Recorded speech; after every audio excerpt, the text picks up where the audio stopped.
Welcome. Tonight we are starting out our Select Board meeting of July 9th, 2026. We're going to be moving into executive session pursuant to Mass General Law, Chapter 30A, Section 21. At 5 o'clock, we'll be moving into room 303. At that time, we will discuss the following. Human Resource Director, Mass General Law, Chapter 30A, Section 21A2, to conduct strategy sessions in preparation for negotiations with non-union personnel or to conduct collective bargaining sessions or contract negotiations with non-union personnel. And also the Harbor Master Contract, Mass General Law, Chapter 30A, Section 21A2, to conduct strategy sessions in preparation for negotiations with non-union personnel or contract negotiations with non-union personnel. We will also review and approve the executive session minutes for April 16th, 2026. When we conclude, we will be coming back to start our regular session meeting at 6 p.m. or as close as possible to that. To go into executive session. Second. Motion made and seconded. All in favor? Mr. McDonald? Yes. Mr. O'Neill? Yes. Mr. Silva? Yes. Mr. Tattelbaum? Yes. And the chair also votes yes. We'll see you as close to 6 p.m. as possible. We are back in session, and I need to let the audience know that I misspoke when I introduced our executive session. I stated the date as July 9th. It is July 13th.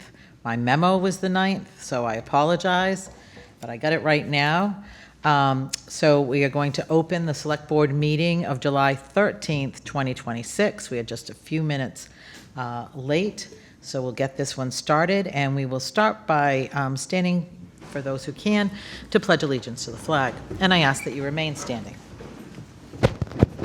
I pledge allegiance to the flag of the United States of America and to the republic for which it stands, one nation, under God, indivisible, with liberty and justice for all. And as we ask at our meetings, we ask you to pause and remember our veterans and also our service members protecting us on these shores and away from home. I also ask that you bring to your mind the passing of the following Dartmouth residents that brought a lot to our community. Anne Marie Ledetto, a beloved chemistry teacher at Dartmouth High School. Eleanor Brooks, the guidance secretary at Dartmouth High School for a number of years, and a legend at 96. And most recently, Gilbert Madrigal, the former director of music.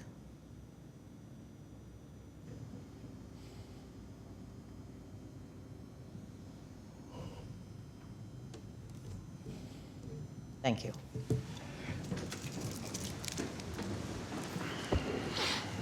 We have a very big agenda, so some things are going to get a little bit moved around, but we're going to start tonight with a 6 o'clock hearing on the agricultural license applicant, Jack Condon. May I have a motion to open the hearing? Made. Motion made and seconded. All in favor? Aye. Hearing none opposed. Could I have Jack Condon come on up to the podium? Jack. We have a lot of information in our packet, but the folks here and at home are not privy to our packet. So tell us what's going on. All right. So I'm submitting an application or proposal to the town for a half-acre aquaculture site located in the Slocums River. In this proposal, like I said, it's a half-acre site. It's an intertidal zone. It's within the BB7 conditionally approved area. And I'm using bottom set cages that will be fixed to the bottom or the substrate floor of the sandbar. And this is an intertidal zone.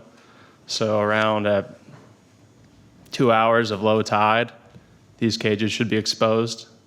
But beyond that, or as the tide increases, they'll be submerged by the water. They'll be properly marked. And I'll be growing the American oyster. So for folks at home, this is off of the Cow Yard area, if you're familiar with that, off of Little River Road? Correct. Right, so, and the Cow Yard is before the bridge, the little bridge that you get to where you turn and end up at the Lloyd Center. Correct. Correct, okay. So your proposal went through a number of boards, and first of all, you did a beautiful PowerPoint in Thank here, you. thank you. And so it really got me to delve into where this is and what you're asking for. And we've done a number of other shellfish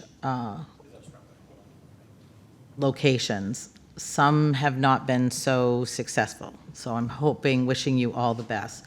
But we did have some concerns brought up by various boards or members of boards. And so I'm just going to ask, and I don't know the answers to these questions. Yeah. So this isn't a trick. But one is your winter operation plan. Yeah. What does it look like? So probably around December, I'll be removing all of the gear, tackle, gear, cages, oysters. The first year, none of the oysters are going to be ready for market. They're going to be probably halfway through their growing stage, but right when the water reaches around 40 degrees, they become dormant. But before that, I'll probably pull them, especially in preparation for the easterly storms.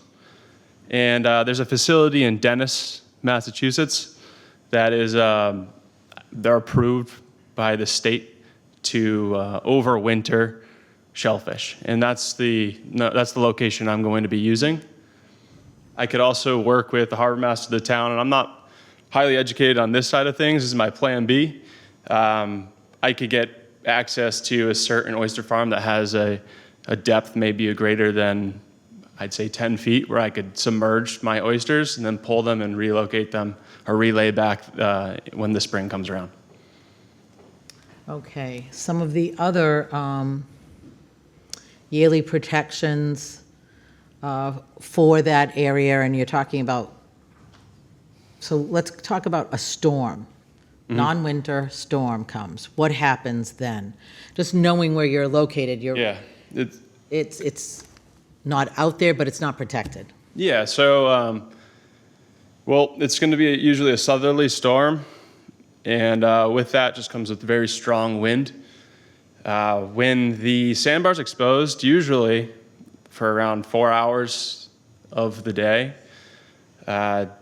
it's not really impacted by the swell that's created, the wind swell that's created from these storms.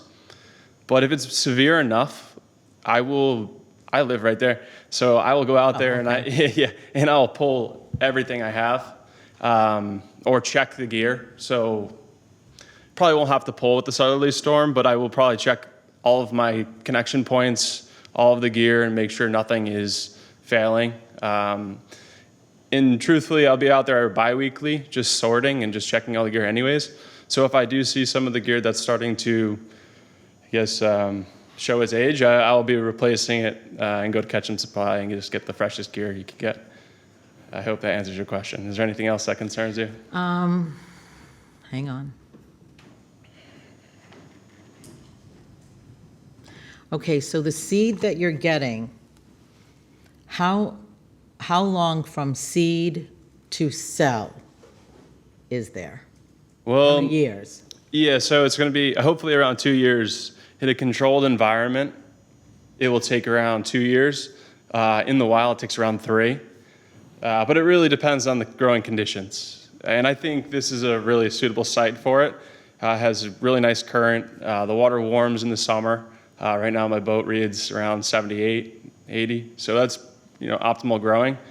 They feed off of phytoplankton, so it's coming straight from north to south down the Slocum's River and the Little River. And hopefully I'll get a marketable product in the second season growing. And have you had any, what is your training? Well, in my this? training... An interest or education? Yeah. Interest, passion. I wouldn't go through all this hassle if I didn't care about it. And I wouldn't live in Dartmouth if I wasn't passionate about where I am. And truthfully, like, I've never worked on an oyster farm. I have a large network that has. I've got in touch with many. The president of the Massachusetts Aquaculture Association, for one, the founder of Cuttyhunk Shellfish Farms. I have a buddy in town, he's a marine biologist, who also grows oysters. I have a neighbor and a new friend that works in the farm currently. So I have a network. I've surrounded myself with a network that I could actually go to for questions. But besides that, I'm on the water every day. The past 10 years, 20 years, I mean, really fishing, diving, boating. I've worked on commercial fishing boats.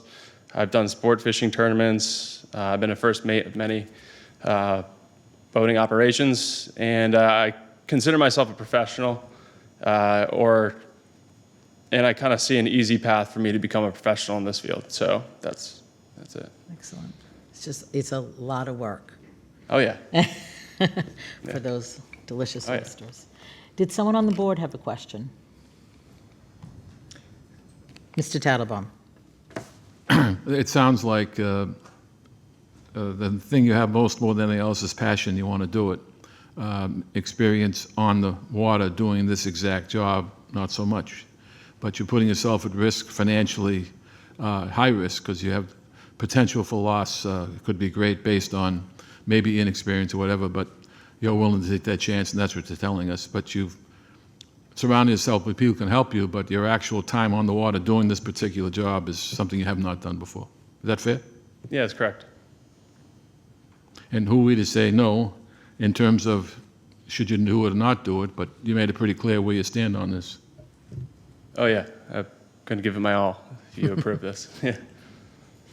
Well, you're trying a very different location than others have. Hopefully that will bring you some luck. Anyone from the other side of the table? Jack, what are the dimensions? Are you just going to feel it out when you get out there? Yeah, so, I mean, that's important to feel it out, but truthfully, I'm starting it as a garden, and I want to transition this to a farm.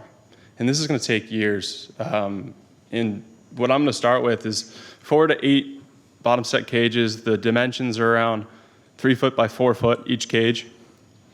First year, I'm going to start with 5,000 oysters. And I'm going to be pretty data-driven and a day-to-day, like, taking notes on what happens every season. And the second year is when I start making moves. And the third year, I have a full plan just based off of the data that I gathered. So the total footprint would probably be, of the half acre, is around 0.5, 1% of the entire area I'm trying to lease. But I'm looking to grow it, obviously, and I'm looking to fill it out, looking to provide jobs for the town. I'm looking to improve the water quality of the Slocum's River. And I think you could trust me that I'm not going to jump into this looking to make as much money as possible, but looking to really make an impact and align with, like, kind of the goals that I set to achieve. How do you, for the equipment that's out there in the summertime, say, how do you market? So we market with, well, what I'm going to do is a helix anchors on all 4 corners with a yellow buoy. I think that's the standard regulation to market. Since it's an intertidal zone, it's right on the sandbar. There's not going to be in the way of any boating traffic. It's going to be safe and away from people that are trying to use the waterways. There will be a Proflex line connected to each buoy. And then within that rectangle is going to be my cages that are fixed on the bottom. Do you have is it a company that you're going to run this under, or is it personal, individual? Yeah, well, I have a company in town, and I'd run it under that until I could get an LLC up and running for the particular farm itself. But yeah. This is our insurance guy. He's always concerned about risk management, so. Yeah, well, abandonment too. Abandonment, yeah, So, yeah. I mean, is there a contract that we have that we would draw It's up? ultimately the state's final say Okay. on this. Yeah. That would dictate how we would handle an abandonment, say, of the, My address is on the proposal. yeah, no. We have several letters from different departments, as I said, that you should have as well, and their concerns. And to alleviate their concerns, the best thing is to continue to work with them and run concerns and questions that you have by them and answer the questions that they have. They are far more knowledgeable in these areas than probably the five of us.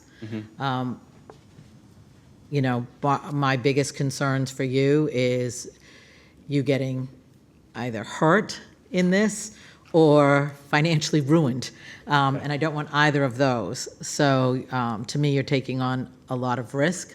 And I can only wish you best of luck with that. But again, make sure you reach out and ask those various departments and those individuals that have written in about, you know, their concerns. And it's more concerns about, have you thought of this? So just as a new person doing this, I think that it's very, they would be very helpful. And their concerns for weather and all that. Oh, yes, Mr. Silva? Did you receive the letters that we got from the harbor master and conservation? Yes, yeah, I did review those, yeah. Just so we don't take steps backwards down the road, I did have to get a neighbor's approval on, just because I'm within a 500-foot distance from their shoreline or their property line. And I have a letter receipt that I sent them a notice. Okay, So if they're in this room, if I guess Tom Parker is in this room, Tom? if he has any concerns, right? I don't know if I should shout his name out, but he approved it per se, yeah. But that's important. Do we want to hear from Steve? Did anyone that write in, did the harbor master, Concom, members of Waterways want to speak tonight, or you're having your own conversations with Jack? Thank you. Harbor Master Steve Mello is coming up. Thank you. Harbor Master and Shellfish Constable Steve Mello. I've been working with Jack for months on this and helping him through the process. This is our fourth application received. We currently have one active farm in the Outer Harbor. We have one that is inactive off of Nonquit, and a third that was denied after receiving approval from the Select Board, tentative approval. The state declined to give their blessing because of pre-existing stock. And that was in 2019, and that site similarly located, but 790 feet away from where this is being located. So what we're doing tonight as a town is we would be considering temporary approval, or it's not set in stone. It has to go to the state. The state has to conduct the survey that some of the other departments mentioned. They have to check for existing stock, eelgrass, viability, water quality, things of that nature. So the one thing I want to point out with this application, in light of the sewer overflow we're hearing about, this area is far removed from New Bedford and one of the last places to get shut down by the 30 million gallons that escaped early last week, the 18 million gallons that escaped Friday night from the rain. This area does have conditional approval for the growth and harvesting, but because of its remoteness, we don't see it closed as often as the harbor. The board, to consider the exposure or the risk to the town, has the option under Section 17 of the aquaculture regulations to consider a bond or insurance for the removal of gear. That's a select board discretion, and it's on a case-by-case basis. It has not been done in the past. Frankly, it hasn't been an issue in the past. If there are no other questions. Well, just one question, Steve, on the inactive off of Nonquit. How big is it? What do we do with the equipment that, That's been removed and was never replaced, so it's an empty, non-active site. Anyone else? So as stated, we give approval, but it's conditional approval, and then it goes up to the state, and the state will either give its approval, not give its approval, or give some sort of combination of other things that need to be looked at. So, what says the board? You have to close the hearing before you Oh, vote. sorry, thank you. Procedural. Are we ready to close the hearing? Oh, wait. Well, no? Mr. O'Neill brought up the issue about a bond and removal of product, equipment. That's an option that Mr. Mello said that we could take, but Yeah, I wouldn't require it. You know, Steve Agreed. says that there's no requirement, or there hasn't been a requirement in the past, and we haven't run into the problem in the past. that's been a problem in the past. Should be fine. Okay. So, anybody for, anybody against? Well, no, first we have to close the hearing. While the hearing's open, if there's anyone in the audience that wants to speak. Yeah. Thank you. First time, not really. So is there anyone in the audience that would like to speak in favor of this project? Anyone in the audience that would like to speak against this project? Motion to close the hearing. Second. Motion made and seconded. All in favor on the board? Aye. Aye. The hearing is now closed. Any other questions or comments? Tom Parker's a resident over at Michon Point, correct? That's correct. And if it's okay with Tom, it's okay with me. Okay. Motion to approve. Second. Thank you. Motion made and seconded. All in favor of approval or conditional approval from the Board of Selectmen or Select Board on this aquaculture application? Say aye. Aye. Aye. Anyone against? Passes unanimously. Best of luck to you. Good luck. So maybe summer of 2026, we'll be eating Dartmouth oysters. All right. I'm going to take a few things out of order. I'm going to take item A of new business, which is the Lofborg Marketplace LLC doing business as Farming Coast Market, transfer of wine and malt beverage package store license to Duval's General Store, doing business as Duval's General Store on Russell's Mills Road. Is there someone to speak? This is a transfer of license. Thank you. Here he comes. Good afternoon, good evening. Thank you all for doing what you do. It's a thankless job. So my name's Peter Bullard. I'm an attorney here in New Bedford, and I'm representing the Lofborg Marketplace. As you know, they've had a retail license to sell beer and wine for several years now, and they'd like to transfer that to Duval's. Duval's would like to expand their retail operation by offering beer and wine. Duval's already has a liquor license for their restaurant, but this would just be allow them the opportunity to sell beer and wine on a retail basis. I think I'm biased, but I think both Farm and Coast and Duval's have good track records with the town, and they like to work with the town. They're trying to be good neighbors, but it's really a straightforward just transfer of an existing beer and wine retail license. And we're here, Mary Ann Buckley is the manager at Duval's. She is here, and she's more than willing to try to attempt to answer any of your questions. Thank you. Mary Ann, if you'd come up, I do have a question for you, and I'll see if anyone from the board does. Hello. Knowing the location of Duval's and the inside footprint, where would these items be stocked?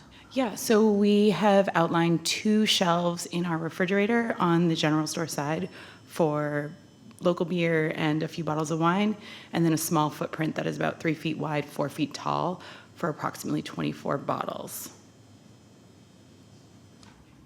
So we're not opening a whole room. No.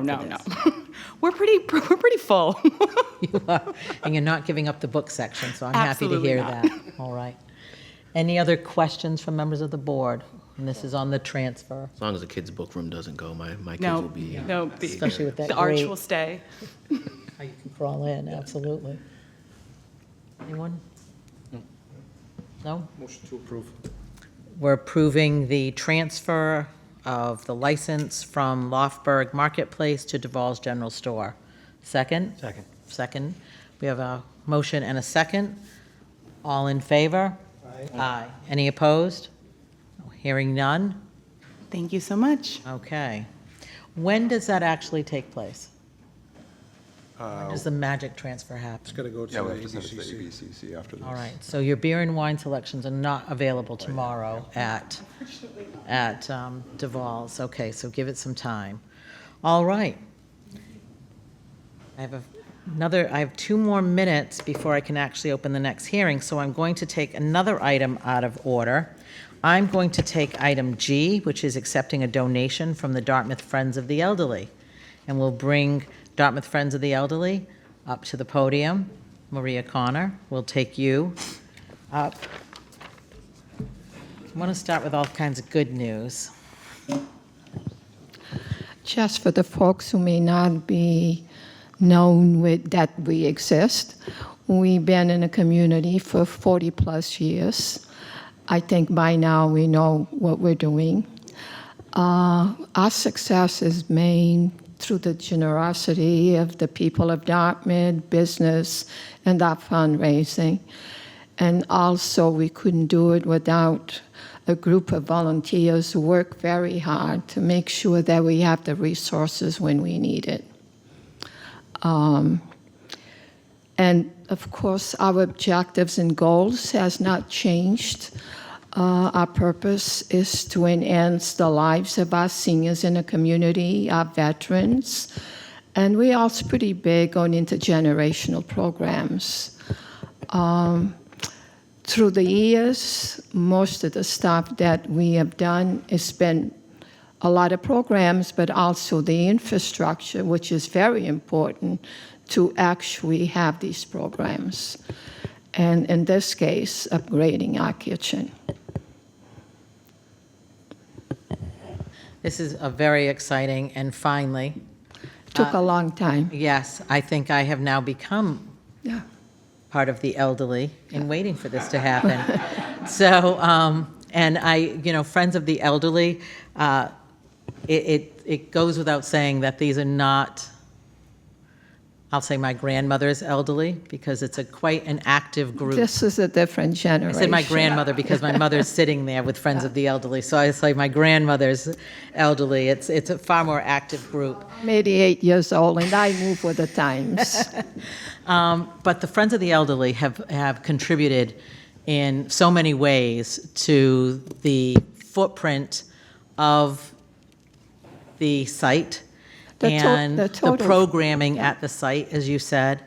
They have a very small little Black Goose resale shop Yeah. that is a hub of activity on the days that they are open and accepts donations and wisely, culls through what's donated and makes decisions about pricing and which, but it's a lively place. And as you said, there's that, and then other fundraising activities that you do.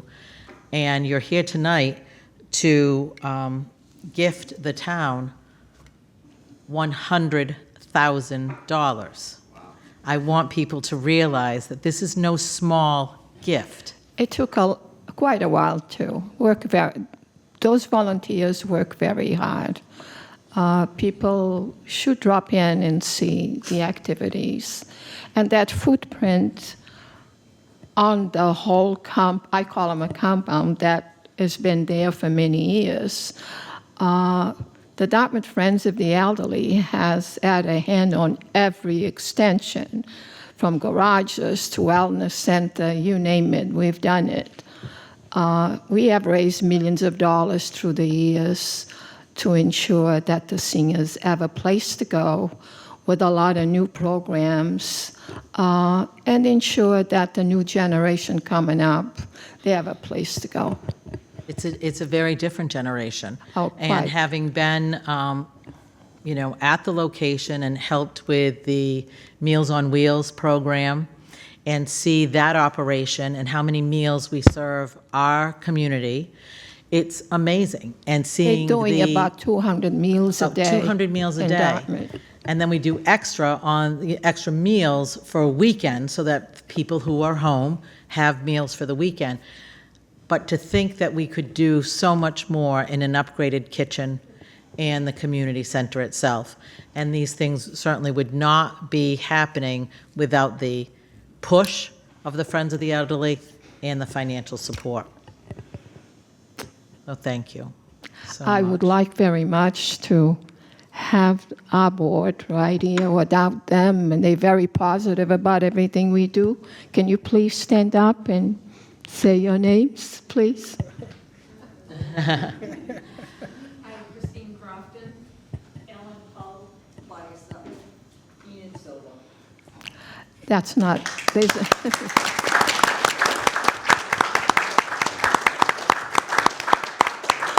And I know that's not all of them.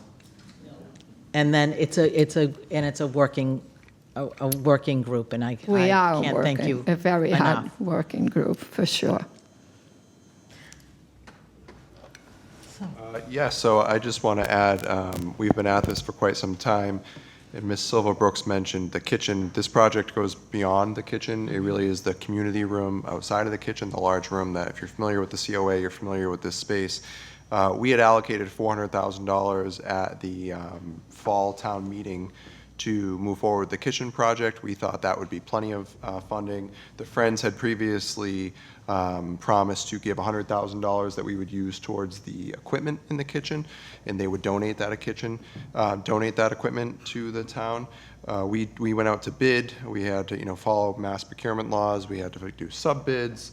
And then what we did is we wanted the project to move forward regardless, so we bid it out as 3 alternates as well. So the kitchen being priority base bid, and then we did alternate 1, which was either the flooring of the room or the ceiling of the room. Alternate 2 was the flooring. Alternate 3 was, call it a TV wall. It's more than a TV wall. It's some built-ins and shelving and stuff.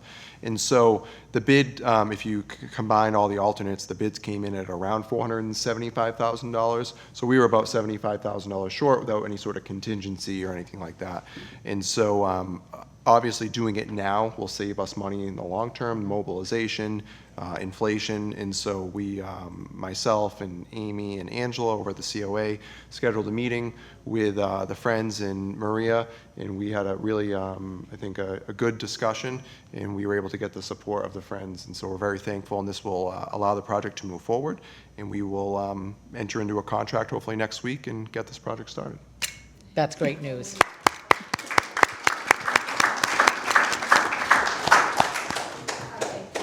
And was also made that we should upgrade that main room, which you needed another $50,000 that the Friends is also donating it. Incredible. Thank you so much. This is very exciting because those of you who don't think you're elderly, it happens quickly. And pick up a bulletin. We're all at Hawthorne. I'm there weekly. We're all at Hawthorne. There's always, everywhere you go, there's always a monthly printout of the activities at the Council on Aging, and there's something for everyone. And when it comes to new programs, we always make sure that the Council on Aging has enough funding to start a new program. So we're there. All right. So at this point, I'm looking for a board member to make a motion to accept the donation from the Friends of the Elderly. Motion to finally accept and get this project underway. All right. Second. Made and seconded. All in favor? Aye. Aye. Thank you. Dare say they're opposed. Thank you.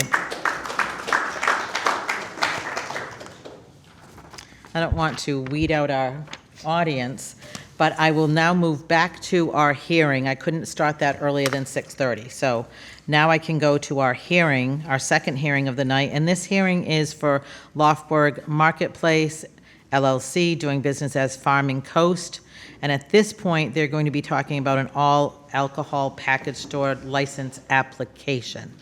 So if I could have a motion to open that hearing? So moved. And seconded, thank you. All in favor? Aye. Now with the hearing opened, welcome back. It's been a long time. Yes. Double bummer for you guys, but this has been a long process, maybe not as long as the Council on Aging, but We've gone to, we have a lot of people to thank. We've gone to town meeting not once but twice, and town meeting approved it both times. We're grateful for that. Tris Markey and Mark Montigny have gotten it through the State House and the State Senate, and the governor has signed this home rule petition. The selectmen have been very supportive in the past, and Melanie in your office is a saint with unlimited patience, apparently. And so we're finally here before you for this proposal. It's as you know, the town has a limited number of liquor licenses, and so we had to get the home rule petition in order to go over by one. Again, as I mentioned previously, I think Farm & Coast has been a good citizen, a good neighbor, and this is part of their business plan. I'm here with Jody Cody, who is the manager on the liquor license app, with Mimi, and they keep everything rolling at Farm & Coast with a lot of help from their staff. As you know, they have been selling beer and wine, but now they want to be able to sell the hard stuff, I guess. Again, I think they've worked well with the town in the past. I don't know anything about the shelving. You asked at Duval's about. So I'm going to be asking you again. Yeah. So Jody will be able to address that.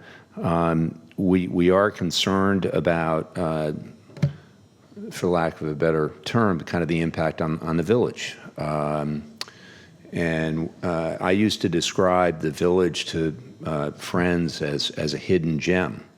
And I no longer call the village a hidden gem. It's a gem, but Not hidden. It's not hidden anymore. And due to COVID and various other things, the village is on people's radar. And my observation is it's busier than it once was. What Farm & Coast tries to do is they have a deeded easement on the north side of their building that they use for deliveries and pickup. They also try to utilize Little Moss across the street where they have a parking lot. They pay for their employees' parking. If you go up Elm Street a little bit, you'll see where the employees park. And they do that to try to lessen the intensity of all the activity in the village. They request their vendors, they can't control their vendors, but they request their vendors to make early morning deliveries. But especially now, June, July, August, prime time, the village is really a busy, hectic place.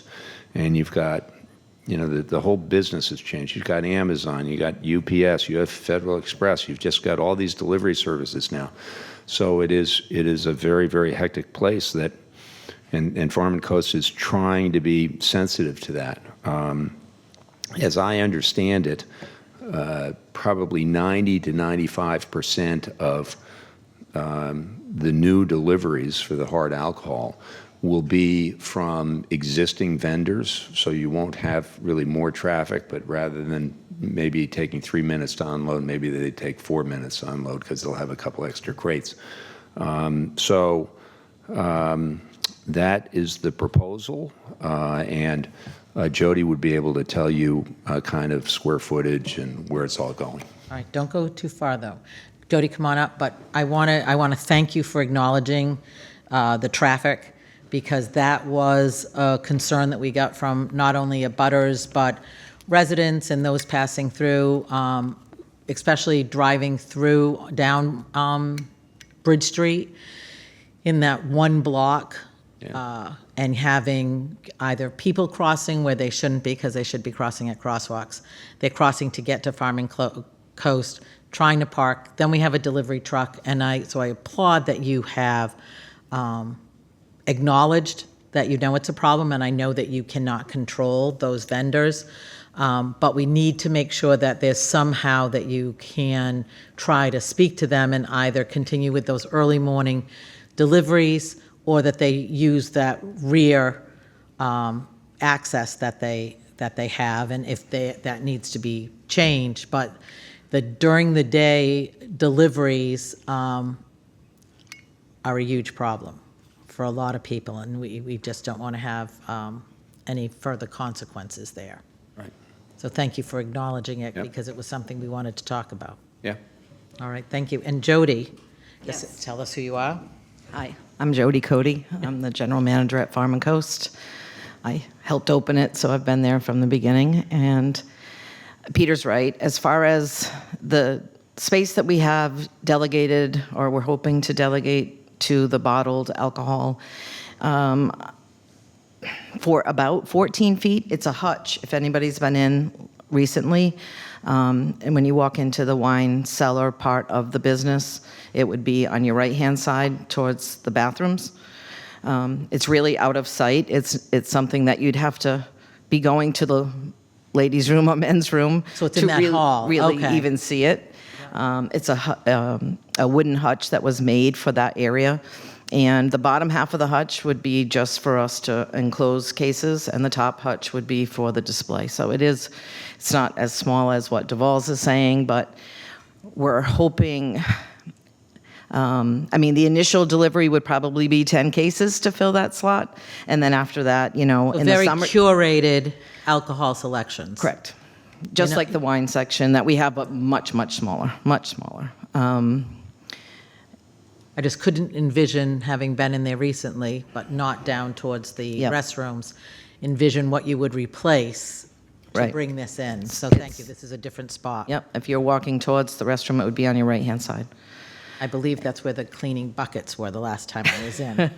So this will be interesting. But as far as deliveries go, it's been an issue for us from the beginning. We know that. We try really hard to, be good neighbors. I mean, we're nothing without the neighborhood, so we understand that. We don't want it to be dangerous. We don't want it to cause problems, and we do try to address it as often as we can. I do thank you for that. I used to run a store, I ran a grocery store in Westport for 35 years, helped run it. And, they had a receiving dock. They have a lot of different things that we don't have. And it was one of the first things I noticed when I was hired. I'm like, where are the deliveries going to go? And so very well aware of what we need to do. And like I said, I don't think weekly, I don't think that it'll be more than 5 to 8 cases that we'll be getting from our drivers. And I would say 95 to 98% of that is already trucks that we already have. They're just going to be bringing a few extra cases to us. The Ms. Brooks? the other concern about the deliveries, I just wanted to mention that the Dartmouth Police Safety Officer happens to be here for another matter, and I know he's listening, and I'm not sure if the police department, speaking to those drivers, or finding those drivers for parking as they do, I'm fine with that. is a possibility. Any help I could get would be So helpful, that so- may be something that, police Right. take notice. Maybe they'll take a little more notice, and Yep. sadly, I'm sure it's a convenience for them to be on Bridge Street, to head up over the bridge or to coming back off the bridge, but they really need to take that turn onto Then Elm with the bridge Street. opening and closing now, it's, of course, it just Or lack thereof. exaggerates the whole, the whole situation, so.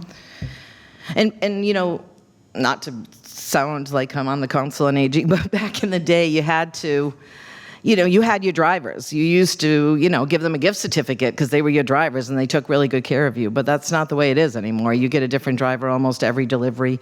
The time of day, most of them, we don't even know until they show up what time they're coming. So it's not something that is easily controlled from our end. But any support from the town would be very much welcomed. Thank you. Mr. Tattelbaum? Yep, thank you. We received a well-written letter from Sharon Tripp from Davis and Tripp, she's the president, regarding the issue of parking and congestion and trucks on the street. Well-written, not adversarial, she's just concerned about what's going to be. I think Jody made the point about it's not going to be a giant increase in what they're doing, but it is something different. I think, on the other hand, we have an opportunity to do something maybe a little different. Way back when, we talked about a loading zone on the street designated for trucks. When? When? Yeah, that was discussed? Yes, Oh, okay. when Farm first opened, and we talked about it in the parking committee. Oh, And I would propose, it'd be a good time ever, that, for instance, I'm not a safety officer, and I'm not a fire department official, but to consider that, for instance, the space across the street from Scuttlebutt, there's a zone there that could be perfect, a location to park a truck, and it could service all the retail establishments in the area. Make that, in that whole little block, I think it's about 2 or 3 car spaces. If not, it doesn't work, safety officer doesn't like it, find another place and designate someplace it's loading zone, no parking only. It's a safety issue at this point. That bridge closes, there's a truck parked on the side. Yep. People are sitting there. They described to me at Davison Trip, but people get frustrated. They pull out around these trucks and they go out 90 miles an hour to get out of there. And we've had a horrible thing happen a year or so ago. Yep. And let's not, I think this is now a safety issue. It's not about delivery or convenience, it's about safety. And I would implore that we get together with the DPW and with the safety officer and try to find a place and designate for parking. I mean, it won't solve the problem entirely, but it certainly will be something that we're not doing right now. I had that conversation with Jody and with a couple other retailers in the area, and of course, they've always been a favorite. I think it's time we do it. Thanks for listening. thank you, Dave. Actually, Officer Canario, did you want to speak on this matter, or in general about, I know you're here for something else, but in general on the stuff going on in the Yeah, village? That has been an issue for a while, and exactly like he stated, it was the safety officer prior to me that made the recommendation of a dedicated loading, unloading zone, and it was on Bridge Street, the 2 parking spaces right at the parking lot. Okay. After the stop sign. You would forfeit 2 parking spots, which I know parking is a premium, but it was going to be an absolute loading, unloading zone, 15 minutes. That's where all the trucks could fit. There's been no trucks down there that have been too big to fit in those spots. And right now, it's difficult to enforce the violations, because what do you expect them to do? It just ties up a cruiser when they pull up and there's a truck in the way. If we have a dedicated parking area for loading, unloading, they're going to get cited. Because Okay. now you're not going in the street. Now you have a place to go. It's 15 minutes for loading and unloading. If someone's there, you wait your turn and then you go, but you're not blocking the street. That is a serious public safety hazard. But we can't do anything about it until we have a place to tell them to go. Well, you can't park here and unload. Okay, where do we go? I don't know. Go park here at the Pond gas station, walk over the bridge. Well, what are we supposed to tell them? There's no dedicated place. So How can we make that was it addressed. How can we make it happen All for right, this season? so we can ask for police department, DPW, I will. his office to work together What I to, would recommend, Yep. since this is kind of just thrown out there. Yep. I'll revisit that area, and I'll take any advice, opinions, I'll forward them to Mr. Barber and let him take that ball and run with it. who happens to be here as well. Okay? Stars are aligning. Thank you. Thank you, Steve. Anyone else have questions on this matter? Yes. Jody, the access to the back where deliveries used to go, but I guess there's some construction back there now? It's a different owner now. So a different owner, so that's off the table, that access? It's an easement. You've got I an don't know the easement legal, Yeah. what I'm told is it's 12 feet off my building, not my building, 12 feet off the back of Farm and Coast. And that's it. So basically, any truck that needs to pull in there needs to either drive straight in and back straight out, or find a way to turn around on Elm Street so that they can back into that 12-foot section. I mean, in my personal opinion, the bigger problem would be to go back to no traffic and no trucks down there. And we've seen that. And that wasn't good. That wasn't good for the village, it wasn't good for the town. So, you know, these things have a tendency to show success. You know, barring the safety issue, which we can deal with. The question that I had that I think you answered was vendor consolidation. You know, can we get the same types of material from the same vendors that we're using? Absolutely, yep. So if we can do that, that's obviously an effort that you've made to reduce the number of trips, reduce the number of vendors that you're dealing with, and that's going to, that should offset a lot of the concern. Correct. The last thing is, would it be an option of yours to consider certain deliveries to Dartmouth Street and then Curry down? Because I'm sure you have staff back and forth We do. between Dartmouth and the village, right?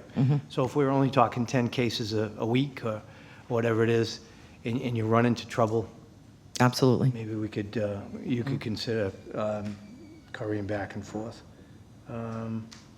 But, so you're saying access to the back will still be available after this construction is done?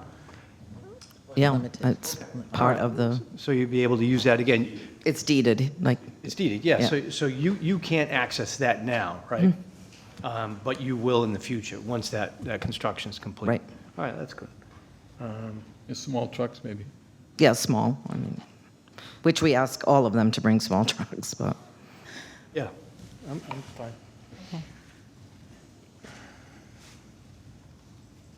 Anything? Just, you know, for years, people, you know, we've always wanted to tout the village. Now that the village has been touted, we have other problems that we have to deal with. So, I mean, we're the masters of our own success, unfortunately. Is this a situation that can be worked out? Sure is. And I think between Officer Canario, the police department, Mr. Barber, figuring that out, I think that probably poses the best we can hope for at that time. And I'm sure we're going to push for it. And I'm sure that once that happens, there'll be other problems that'll crop up somewhere down the line, you know. So, you know, unfortunately, you know, success has its rewards, but it also has its misrewards. Sure does. So we deal with it on a certain basis, and I think, you know, everybody down in the village, you know, are very reasonable people, and I think, you know, the association can come up with something, you know, to help out too. So I don't foresee this to be a major issue, but it's something that can be worked out, and I think to everybody's somewhat satisfaction. You can't satisfy everybody, but somewhat satisfaction. Well, And we're I think that's- more than happy to work with the Yeah, safety And officer. I think both Officer Canario and Superintendent Barber get the gist of what we want to see accomplished down there, and they'll get it done. Thank you. So, with that, I make a motion that we approve. I think we need to ask if there's any. Yeah, that's right, I forgot about that. That's okay. It's a hearing. That's right. So Excuse before me. we close the hearing, are It's there been 3 any weeks since we had members a of the meeting, so- audience that would like to speak in favor of this project? Any members of the audience that would like to speak against the project? Mr. Brooks? Yes, Excuse me, Mr. in the corner? Oh, come on up.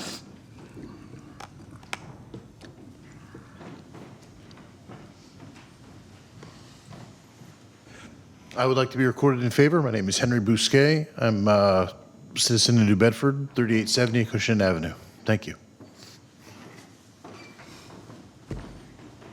Anyone else? All right. Mr. McDonald? Motion to close the hearing. Second. Motion made and seconded. All in favor? Aye. Aye. Thank you. We've closed the hearing. And now, if the board... Motion to approve the request. Motion made and seconded to approve the request. All in favor? Aye. Aye. Excellent. Madam Chair? Yes. Make a motion that we direct the safety officer and the DPW to come up with a solution for a loading zone in the village. Soon as possible. I think we're all in agreement of that. That's my motion. That's your motion? Yes. Seconded. All in favor of that? Aye. Aye. Excellent. All right, so I see Mr. Barber putting that down pen to paper, and we'll be in touch with Mr. Canario, with Officer Canario, so thank you on that. Thank you. Thank you all. Thank you. And again, alcohol will not be there tomorrow. You're going to get alcohol before oysters. Hopefully. Okay. Thank you. Thank you. All right. Our next item on the agenda is a joint meeting with our Board of Public Works. And I see that they are here, two of our members. So they have a quorum. So have you already opened your meeting? Okay, so you would like to do that now? Okay, go ahead. Yes. I know, I'm sorry. It's sticky like that. Excuse me. Oh, we're doing so fine. Madam Chair, my name is Robert Almy. I'm the Chair of the Board of Public Works. I'd like to open the meeting of Monday, the 13th, a joint meeting with the Select Board. For the record, we have Mr. Gagne with us, so we have a quorum.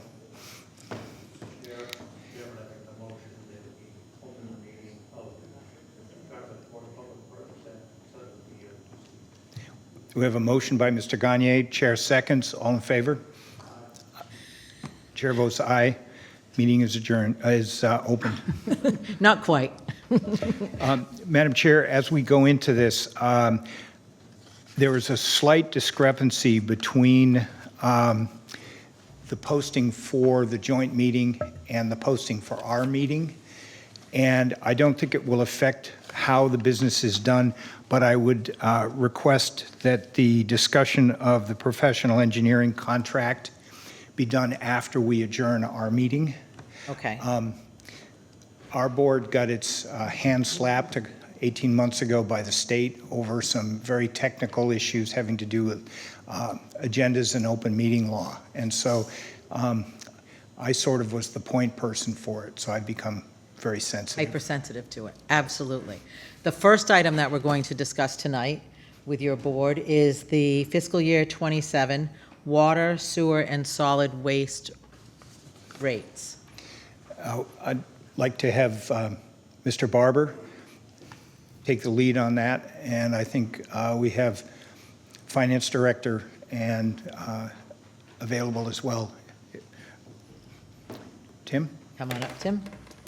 So Tim can start with the solid waste rates, and then Mr. Carrero and I will get into the water and sewer rates.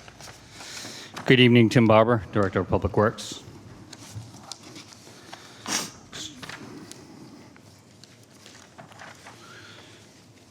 So a few years ago, we worked on a rate study for water, sewer, and solid waste enterprise fund. At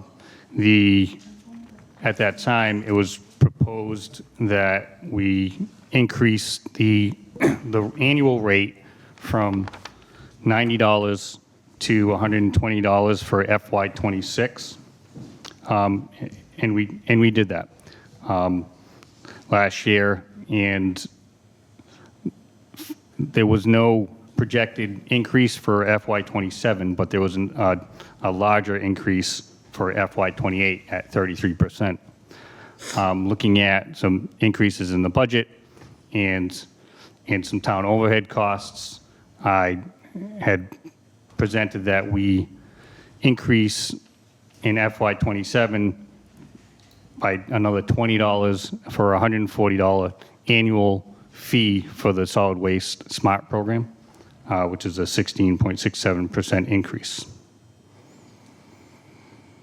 So if we had no increase this year, it would have been a 30% or so increase next year. A $40 40%. increase next year, which was originally proposed, so we figured it'd be best to split that, so rather than spiking an increase, we have a consistent increase annually. Would you repeat that, Tim? Rather than... The rates themselves? Repeat the rate?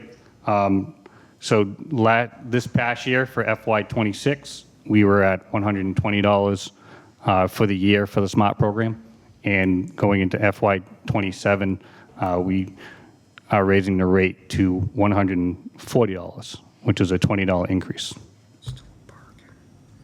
the bag rate, so for the orange bags, those are proposed to stay at the same rate for $5 for 5 small bags and $10 for 5 large bags. Stays the same. Stay the same, yes. And what can you tell us? I mean, the thing that's, we're constantly getting asked about we eliminated that the orange bags came in another bag. We put a sticker on them. Then the sticker gave us problems. Where are we with all of this? There has been training videos on Facebook on how to slice the sticker without slicing the bag. This is a big deal. It is. So, the company, Waste Zero, our bag vendor, wanted to become more environmentally friendly. So rather than package the bags in another bag, plastic bag, they went with a paper wrap with a glued strip on it. And when it was on the bottom, so when you overlapped it, the glue strip would sometimes stick to the bag and you couldn't open the bag. With a number of complaints, we reached out to Waste Zero and asked them to revise their packaging, and they changed the glue strip and location so it wouldn't stick to the bag anymore. So recently I haven't seen many complaints. well, I thank you Absolutely. for reaching out to Waste Zero. Yeah. And that is our orange bag dispute. So you are here just talking about the solid waste, which is the pickup, curbside pickup, the increase for FY '27, which is what we're in now, will move to $140. Yes. Okay. And that also includes the use of the transfer station in the brush and leaf drop-off area. Yes, Mr. Silva. Can you walk me through how we determine that $140 is the right number for what we're doing right now? Like specifically, and I have the same questions for water and sewer. Like, how are we forecasting equipment needs, capital needs, and incorporating that information into the rates? So, and what I want to get to is a place where we can level out our rate increases over time, right? We in the context of water, right? We had the mid-year 13% increase.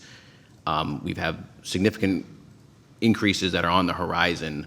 I would love to get to a place on all of our enterprise funds where we can have a more routine, normal increase versus having the sort of spikes up and down that we've been seeing recently, or at least as recent as I've been paying attention to them.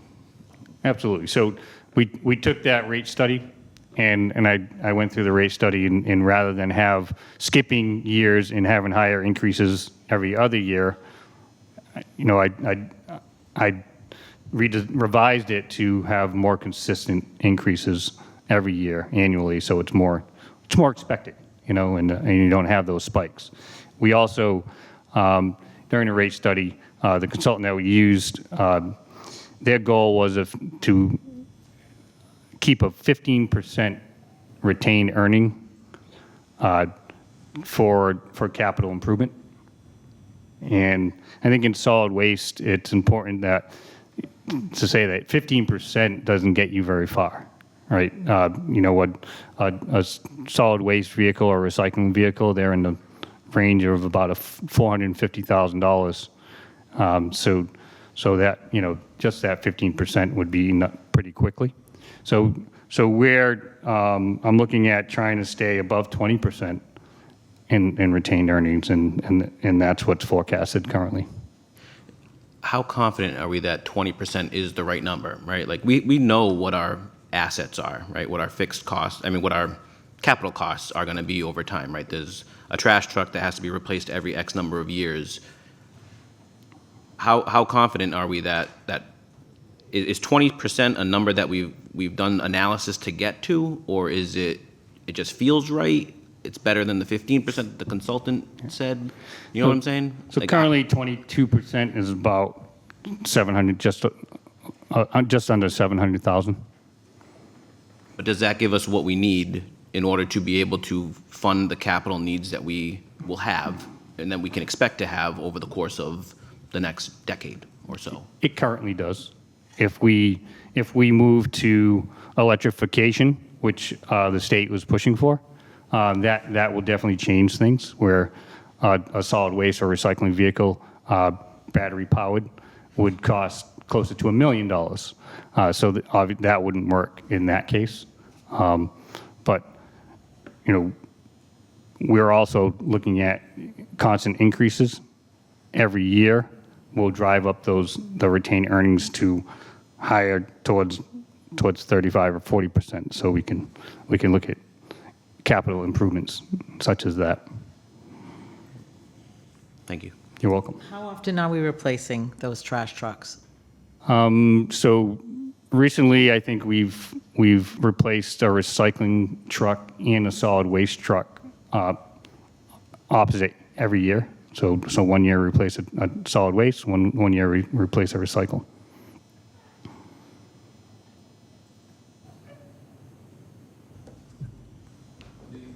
Ms. Sorry. Brooks? Yep, go ahead, Dave. Just as an aside, the electric vehicle, it's $1 million versus, what, double the cost. The savings that it represents justified in any way in terms of the operating every day? It may in a smaller town. So looking at capacities in battery capacity, you're looking at replacing one diesel-powered vehicle with 2 electric-powered vehicles. And the efficiency, will it make up for the additional cost of operating it, or any data that support it? I think if we had, you know, we do have solar power for electric, but I think adding additional solar or alternative energy to power those vehicles, you know, would make them more efficient. The cost just to add that infrastructure is upwards of over $500,000, $600,000 just to add the charging infrastructure. So we'd have the infrastructure cost. The vehicles themselves are about $2 million. And we're spending $450,000 every other year for a solid waste truck. Doesn't make a lot of sense to me, but. The other issue was the cost us to operate the diesel truck versus a solar. Right, we look at that cost as well, and, you know, how long do the batteries last in an electric truck of that size? You know, so that's also a question. Maybe too soon to invest in that, because that technology is changing dramatically. Well, the state has backed off on that They have. thought. Yep. Okay, thank And you know, there are municipalities who have put, you know, put this to use where they are, you know, they have infrastructure that creates energy, whether it's a, you know, aerobic digester or solar that are fueling these trucks, and that seems to work and be efficient if you have all that infrastructure. So, Thank you. you're welcome. Mr. McDonald? Unless the state gives us those electric trucks for free, this whole proposal, excuse the pun, is garbage. Here, here. You know, we have 210 miles of road that these trucks go through, and usually the capacity for these vehicles are probably less than 300, so these trucks are going to be, once they go to the facility and come back, more than likely they're going to be less their charge. So I would be absolutely dead set against any electric vehicle for any municipal work vehicle, other than a little Prius that somebody has to go to here and there for, or some other vehicle, but a work truck, no, it's not going to work. And yeah, no. Sometimes the state, I wonder where the state of their state of mind is sometimes, but this is ridiculous. On the fee increase for the annual SMART fee, let me just say this. I'm a customer. I'm willing to pay it. On the average, 2 bags a week, 52, at $140, I'll be paying $384 a year for you guys to take my trash. sometimes I go through maybe 3 bags a week, depending upon, whatever it is, especially if I have the grandkids over and they want to, snack away and we got to throw stuff away. Even at 2.5, I'll be paying $400. You break that down on a monthly cost, it's less than $40 a month. There are people out there that are getting ABC because it's so convenient for them not to recycle that they're paying $75 to $100 a month, and it's costing them $1,200. Even at $100, it's costing them $1,200 to throw their trash away. I'm doing it for $400. This is a bargain. I don't care what anybody says. Smart in this town is a bargain. And because we're doing the recycling, we have that guy right there telling us that we're going to be having, a landfill that should have been closed well over 10 years ago that's extended a life because Dartmouth is doing its share and recycling at a greater clip than our community over there, which I can understand sometimes. So, this is one rate increase that I will defend because it's a bargain. And now this is where I'm going to get on my high horse. You weren't on your high horse? No, it was a small pony. He's letting us know, though. When it comes time to doing the solid waste, this town needs to deal with the same way you pick up the trash is the same way you pick up the recycling. We should have a bin for trash.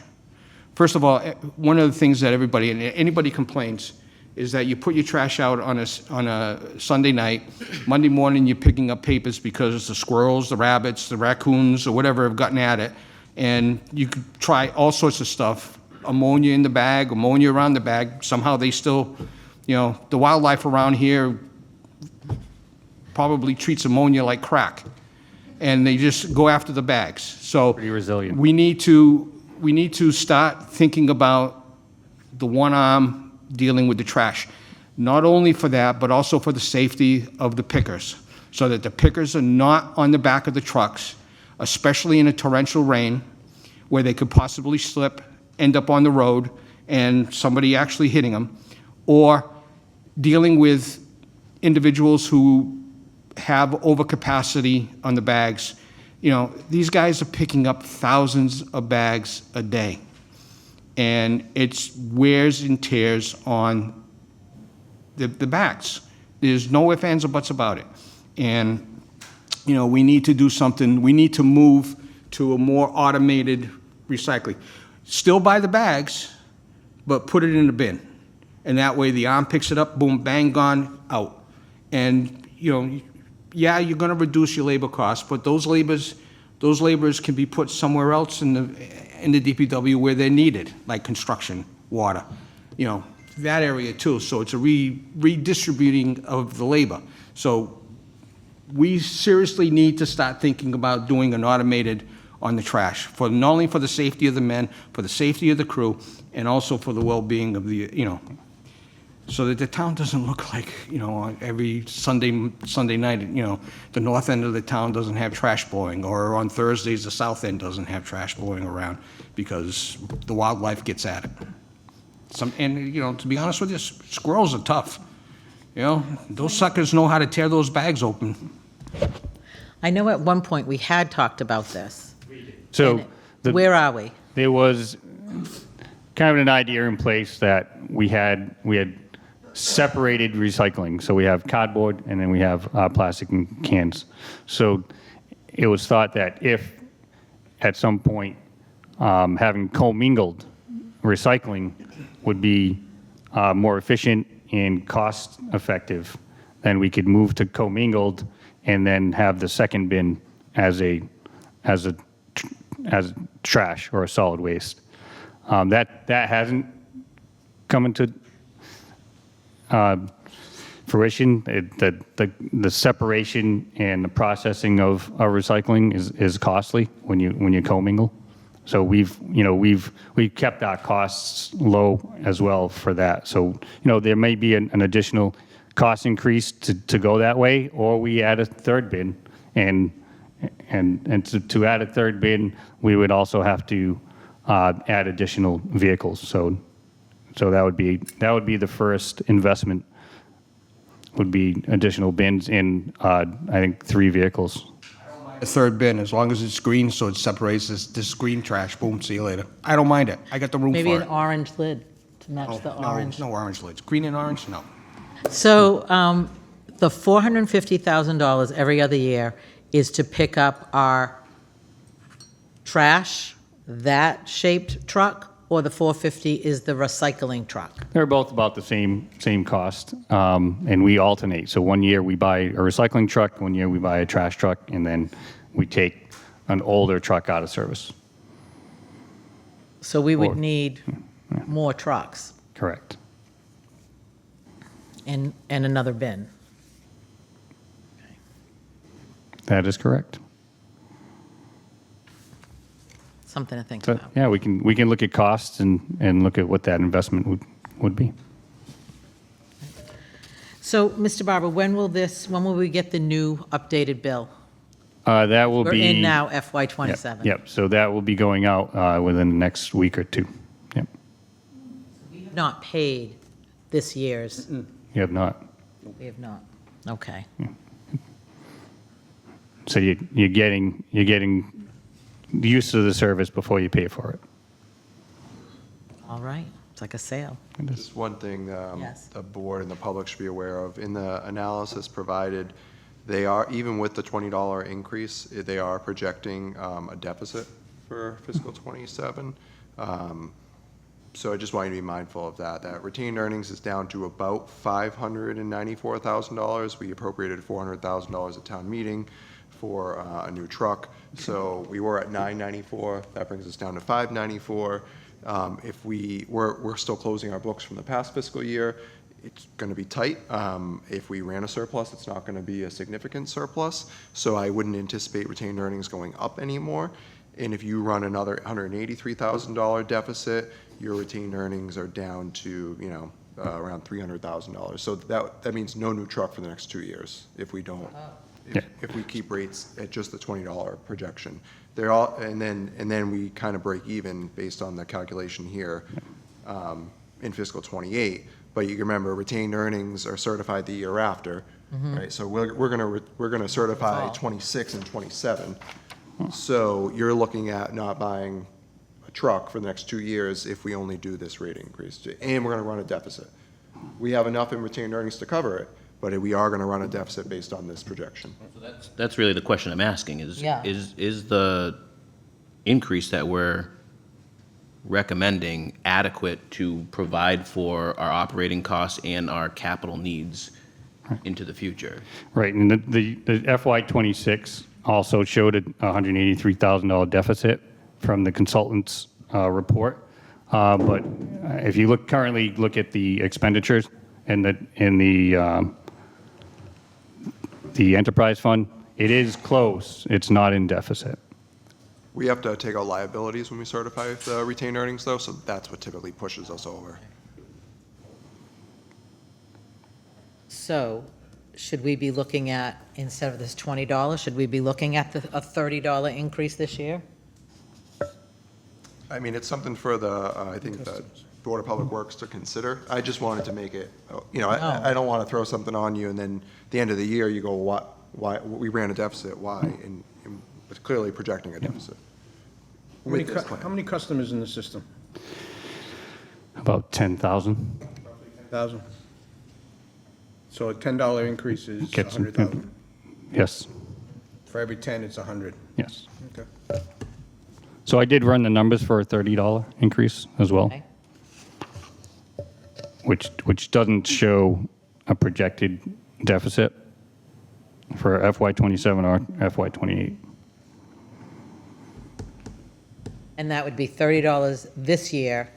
It'd actually be, I'm sorry, it'd be $32.40. Yeah. I don't want to, I want to round that off. Just, yeah.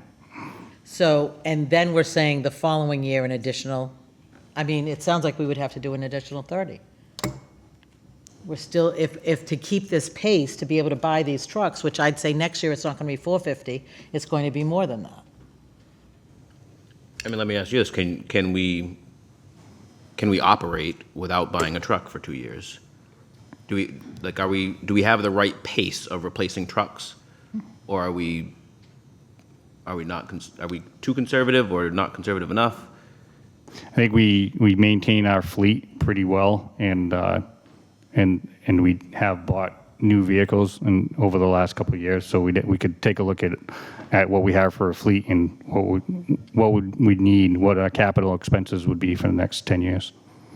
Yeah, I think that's the important part, because like I said, we know what our assets are, and we know how frequently they must be replaced. I'd say let's make sure that we're replacing them at the correct frequency. There's no sense on getting rid of good equipment, but if we are replacing them at the correct frequency, then we must have rates that provide for those needs. Otherwise, we're gonna be in trouble. Correct. So that would be my recommendation to the Board of Public Works, sorry. is making sure that we can have rates that adequately cover the needs of the department. You know. Still a bargain. Mr. Padero, you had a, okay, hang on.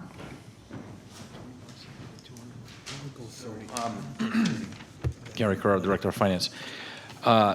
Under Mass General Law, we're not allowed to run deficits in enterprise funds. The solution to that is the general fund takes that burden, and we would have to petition the state in order to do that. The board remembers what happened mid-year last year with the water and sewer rates. We had to, mid-year, increase those rates. We're here now, the beginning of the fiscal year, so I would advise the board to do everything they can to make those rates whole. We may have to raise it more than $30. I just looked at that analysis today that Tim provided, in order to build reserve, and the CIPC can go ahead and buy those trucks. And the $400,000 trucks this year are going to be $500,000 next year. We looked at the electric trucks. Those things are $1 million. I agree with Sean that, that's still in the test mode. Those trucks are, it's the charges, it's everything else that goes with it. Those are a major expense for communities. And we're not a beta site for that, so we wouldn't get any breaks. But my recommendation to the board is to look at increasing it at least $30 and then maybe even more for building capital reserve, because we don't even have enough right now to buy another truck. So who sets the rate? Are we setting the rates, or the Board of Public Works? Board of Public Works. Okay. We've historically, well, in recent times, we've always done it as a joint meeting. Joint that meeting, The yeah. select board is aware. I think in the past, there was some contention with kind of the not as much collaboration, so we've tried to make it a joint process, but at the end of the day, it's a vote by the Board of Public Works. I like collaboration. And just a couple of things, I'll also speak on the water and sewer while I'm up here. As you know, that the meeting in December addressed the deficits that were in those accounts. And we're proposing, or the proposal is 7.5% for water, 16% for sewer. It does build in a little bit amount for reserve. Usually, typically, we build in like 1% to 2% for reserve so that we can build those balances back up, especially if we're talking about multi-million-dollar treatment plants that we're looking in the horizon. But I also want to mention that over the few fiscal years, 20 to maybe 2019, 20, 21, 22, there was 0% rate increases. And I know that we've talked about that in the past, that those are actually negative rate increases now. We're trying to catch up because those expenses were still increasing. The 2, 3, 4% every year. There was still inflation in 2019. So that's something that we're trying to look at over long term. But I don't think that going back down on the rates helps. I think that we have to continue that minimal increase every year. 16% is a lot for sewer because we talked about the biohazards that were happening and the transformation, how we're going to transport those materials. But to go back down on the rates, I think you're going to just double up on rates for fiscal 28, and that's only my recommendation. And we also need to look at it as a whole. We're raising all three of these rates on the same households. Mr. Almy. Madam Chair, if the Select Board has no more comments or questions on solid waste, I'll entertain a motion to increase the rates, the annual cost of the SMART program. Well, I think the recommendation here is that the rate should be raised to at least a $30 increase for fiscal 27. I heard Tim mention $32.50. Can you know. Yeah. Nope. I would recommend that, that the rate holds off at least till August 1st. There's no immediate necessity that we have to set the rate tonight for the trash. My recommendation, only because we would like to fine tune that, maybe have some meetings with Tim to address that additional increase if there's more than $30. I don't think throwing a number of $30 out there right now is prudent. If we need to maybe increase it, maybe another $5, and come back into the August meeting, you know, and I think Cody might even agree with this, come back to the August meeting and set that rate in August. The 1 month is really not going to make much of a difference, I think, to get the right number. Well, the rate last year didn't come out until, what, September? Bills are usually, Bill, it might have been August. Yeah, The bill didn't come out. went out Yeah. late last year. Yeah, and probably because of the timing of meetings, you're right. So my recommendation is that we hold off on this until we can have a meeting with Tim to see what that number should be, and then we come back to the board with an increase. That's fine. The correct increase. Thank you, Gary. That certainly makes sense. We don't want to have to do this again, and we don't want to do it another mid-year change. Chairman, I would make a motion to table the rate, setting the rate for smart program. Our next meeting is the 22nd, which is a week from tomorrow. So if the professional staff can have something for us to look at, we can have a detailed discussion and perhaps be a little more efficient with your time. This is educational for not only the board, but our townspeople Right. to know what's going on. So I've got a there was no motion waste of time. to table. The motion's been I will second the motion. All in favor? Yes. Thank you. Next on the agenda, we want to talk about water and sewer. Thank you. So Mr. Carrero and I have been working diligently, actually really over the past year, to examine water and sewer operations, particularly water. As you know, we ran a significant deficit last year in water, and we had to do a mid-year rate increase in water quite significantly at 13%, so something we never want to have to put on our residents. So we've worked to try to project out the costs for fiscal '27 using essentially what we've budgeted, and then you heard me mention those liabilities. So in DOR's infinite wisdom, you would think that surplus revenue was exactly that. You would take all of your revenue, you take all your expenses, you do a subtraction, and that should give you what retained earnings are. That's not how it works. So you have your liabilities that you have to factor in. And so even if we have a year where, let's say, we brought in $8 million in water revenue, and we spent $7.5 million, we're averaging around $700,000 or $800,000 in liabilities. So we would actually run a deficit that year. So that's something that we have to try to project every year as well. So Gary and I look at that. When we look at water, the good news is in fiscal '26, we were kind of right on the money with the rate increases. And so we will run a surplus this year, and we'll start to build up our retained earnings again this year. Like I said, the liabilities are kind of those biggest question that we'll kind of iron out over the next month or so, and then we'll submit to the Department of Revenue to get our number certified. But the good news is we saw significant revenue increases, not just from the increase in the rate, but also our switch to quarterly billing has really helped us, and everyone's on the same cycle now. So we're sending out those quarterly bills. It's not in different sections, so that helps to capture all of the revenue for the fiscal year. With that, we build in for water about a 2% contingency in the rate that we projected out, and so we're recommending a 7.5% rate increase for fiscal '27 in the water department. This includes about 2% for contingency capital, what you want to call it. Operational costs, we're anticipating about a 5% increase that's needed in the rate to kind of get us there. And when you look at the sheet that we put together with the $148,000 margin, that's not your overall retained earnings. That's in addition. So that's building retained earnings. That's not what retained earnings balance would be. The retained earnings balance would continue to increase. That's just what we were projected to increase by. So I think good news overall on the waterfront. I know 7.5% is not great, but as Mr. Carrero mentioned, we're still making up for the past. The big jump over this year really helped to stabilize us, and these are more of the rates that we want to see going forward. You see the major factor being this continued purchase of water from the city of New Bedford. We do have a number of wells that have been offline, back online. However, we have been in significant droughts, and that means a number of our wells have to come offline as we're in a drought during periods when water usage is at its highest. And so that's something we have to be mindful as well. The rate from New Bedford that they charge us for water was, the increase was lower this year than it has been in the past. However, what we don't want to do is what we've done in the past, which is, could we get by with a 5% rate increase this year? Potentially. But then what happens next year when a cost goes up beyond the typical 2 or 3%? We're having to see those spiked rate increases, and that's really what we're trying to avoid. So that's our recommendation for water. I think this helps to stabilize us.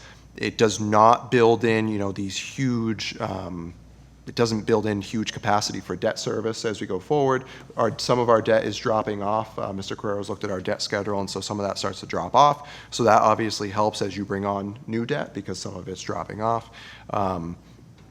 But it helps to stabilize us going forward. But I would say, unfortunately, the days of 3% and 4% increases, at least in the near future, are over. Just the cost of things are, they're astronomical, what we're having to pay. The chemical costs, tank cleaning, we have to get our tanks regularly cleaned and kept up with. A couple $1 million to get a tank painted and cleaned. And so you just see when your retained earnings are down to $200,000 and a couple million is routine maintenance, we have to start to build these reserves up because we need to be able to cover our routine maintenance through retained earnings, and we should really only be borrowing for those large-scale projects, full replacements, things like that, multi-million-dollar projects that we should be borrowing for. Mr. Carrero may have something to add. Yeah, I think the key point here is, as we move forward, I think to Nathan's point, is the stability of the rate and forecasting that out. And so that if the rate increase is a 5% or 6% increase each year, we can forecast that, and we can make sure that it's not a 13%, it doesn't go back down to a 2%, and it gives the residents a little bit more comfort level and budgeting. I mean, quite frankly, they know what to expect.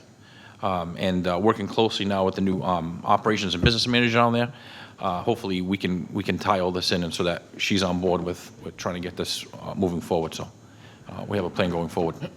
I would really like to see that analysis, like the full analysis of how we're looking towards things like tank cleanings and how we're forecasting that into the future, similar to my discussions with the trash. Like, to me, it's a math problem, right? We know what our assets are. We know what our routine maintenance is. We know when we need to replace a pump. We know all of the parts of our operation that need to be factored into the money that this enterprise fund will have to dish out, right? So it's a math problem, and if we're doing a relatively simple analysis, we should be able to forecast into the future a steady rate that keeps us solvent, not in deficit, and with enough cash to pay for our routine maintenance. So I would love to see that analysis. Yep. I'm assuming it exists already. Well, with the new operations manager they have down there, I want to be working with her, and that's kind of what the goal would be, to get some stabilization, look at that going forward and forecast that out multiple years, a 5-year and a 10-year program. But also keep in mind that we're off the heels of opera funding, which we received almost $9 million. To the board's credit, and I think to this board's credit, a lot of that was put to good use for the DPW, for water and sewer. But coming off the heels of that means now we're self-supporting those. We're supporting those now with at least retained earnings, which includes rate increases, and we have to also factor that in. And to your point, we know kind of what we should know what the projects are going forward. How does that work into the rate? Also, how does it work into future borrowings? That's something that needs to be looked at. And to be honest, I'm happy that we got $9 million worth of money from ARPA. What would we have done if we didn't get that money from ARPA? We would have had to borrow for projects that they. Would we have the cash to fund? We would. The rates would have to increase because of borrowing. So, again, and I don't like to look backwards to go forward, but to me it seems like we should have continued increasing rates as if we weren't getting ARPA funds, so that we could continue to build the capacity to fund ourselves and not be in a situation where now, in the year of 2026, we have a 13% increase mid-year. We did increase funds, while we were receiving ARPA funds. When they talked about those 0%, that was all pre-COVID. I guess my point is, I would love to see a scenario where we have, like you said, a steady rate increase that we can predict year after year that keeps us solvent. And I think with a little analysis, we should be able to get that information. I'd love to see it, and I'd be willing to help out with it. To get there. One of the main tasks for this new position down at the DPW is to get a handle on that going forward and projecting out 5 to 10 years, and the useful life of a lot of these facilities and projects and equipment that they have is a key component to this. Absolutely. Certainly is going to be the part of the role of the new business manager down at the DPW, but it's also the work of the Board of Public Works to be analyzing that. Operations. Yes, Mr. Tattlebaum. I think I'd like we consider the rates that we're charged from the city of New Bedford. It doesn't look like we're going to use less water. We're probably going to use more water. It feels like a runaway train. I think we should consider a new team to visit the city to find out where we actually stand, and if there's any possibility of bulk rates, anything we could do to try to stop that freight train, because they do hold us very much in liability, and maybe there's a way we can do something about it to relieve some of that stress, because it's only going to get worse. Yeah, we're projecting over $3 million. Right. FY27. I mean, where do we spend that kind of money on one account in the entire town? And maybe there's some relief there, but I think it requires a whole different approach to the mayor and to their water department. Thank you, Mr. Tattlebaum. Mr. O'Neill. Tim, can I just ask you, these three rates, solid waste, water, and sewer, did we use the consulting company that we've used in the past to try and estimate what the increases should be this year? No, we did not. We didn't? No. Any idea what we saved by not hiring the consultants and having this done inside? I'm sorry? How much did we save by not having a third-party consultant? I think the annual cost is about $30,000 to $50,000 for a rate study. We're doing these estimates inside now. Yes. I feel a little bit more comfortable having the administration staff and DPW staff do our own estimates going forward.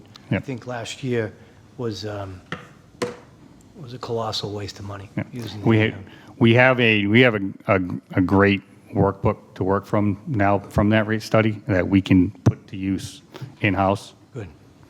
Thank you. And I just wanted to say regarding the New Bedford rate for water, they did propose a mild increase of 2.38%, but the actual rate that they sent us was incorrect. So we've projected the actual increase per the percentage. We've been in contact with the city, and they've actually confirmed that the rate is not going to increase right today, or July 1st, and the next water board meeting is in September for the city of New Bedford to discuss rate increases.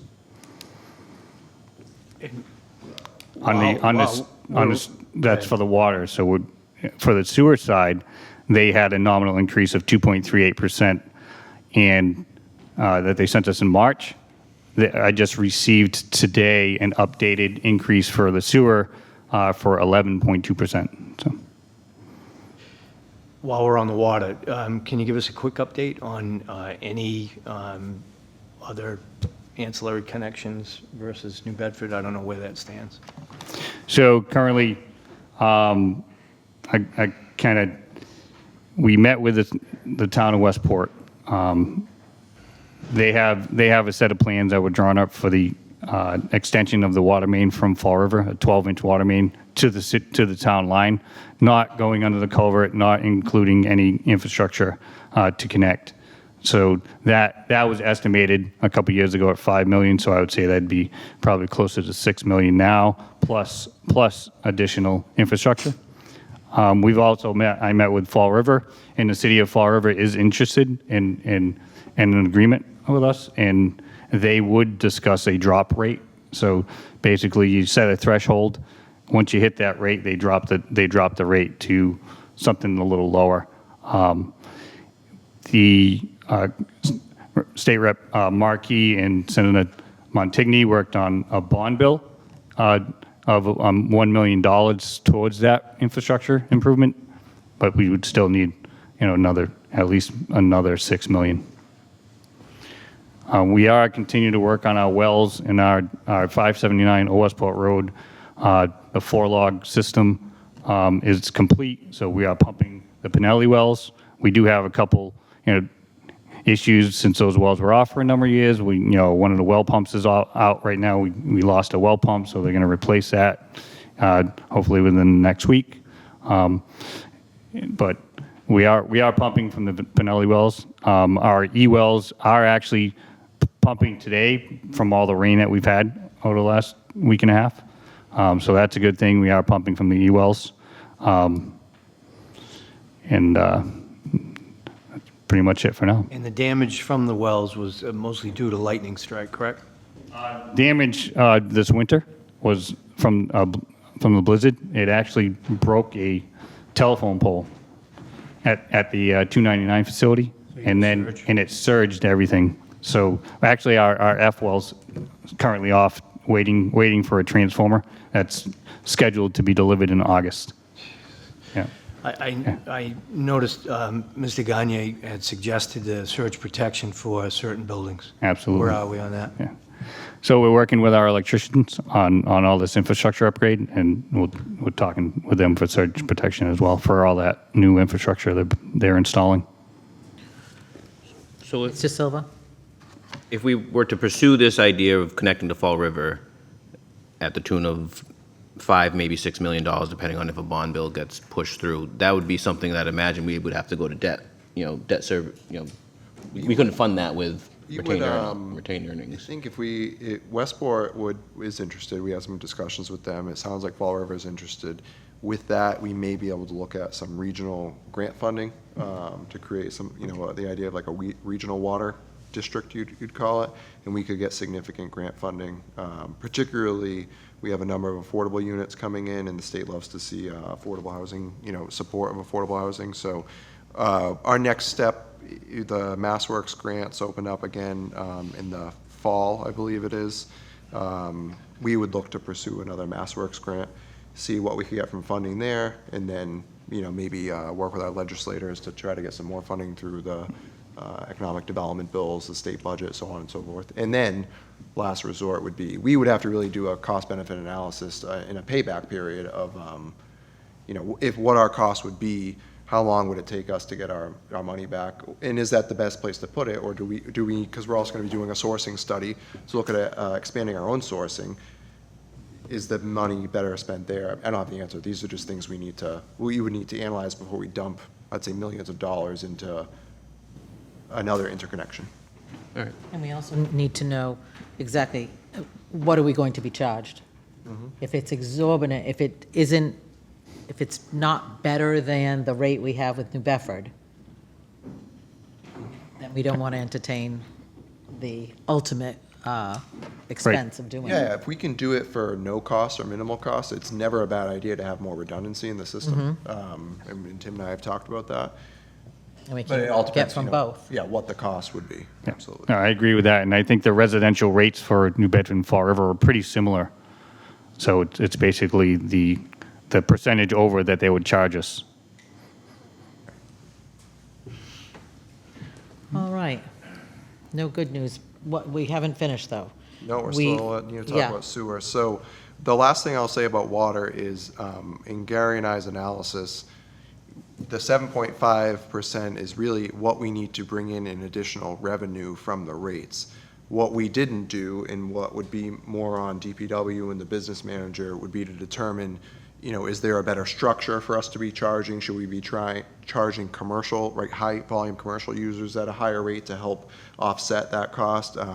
EMI, the facility over there, were they online in May? Was it May were online? Yes. Yeah, so in May, they were online. We saw a huge increase in the amount of water that we needed, and we had to purchase more water from New Bedford as a result.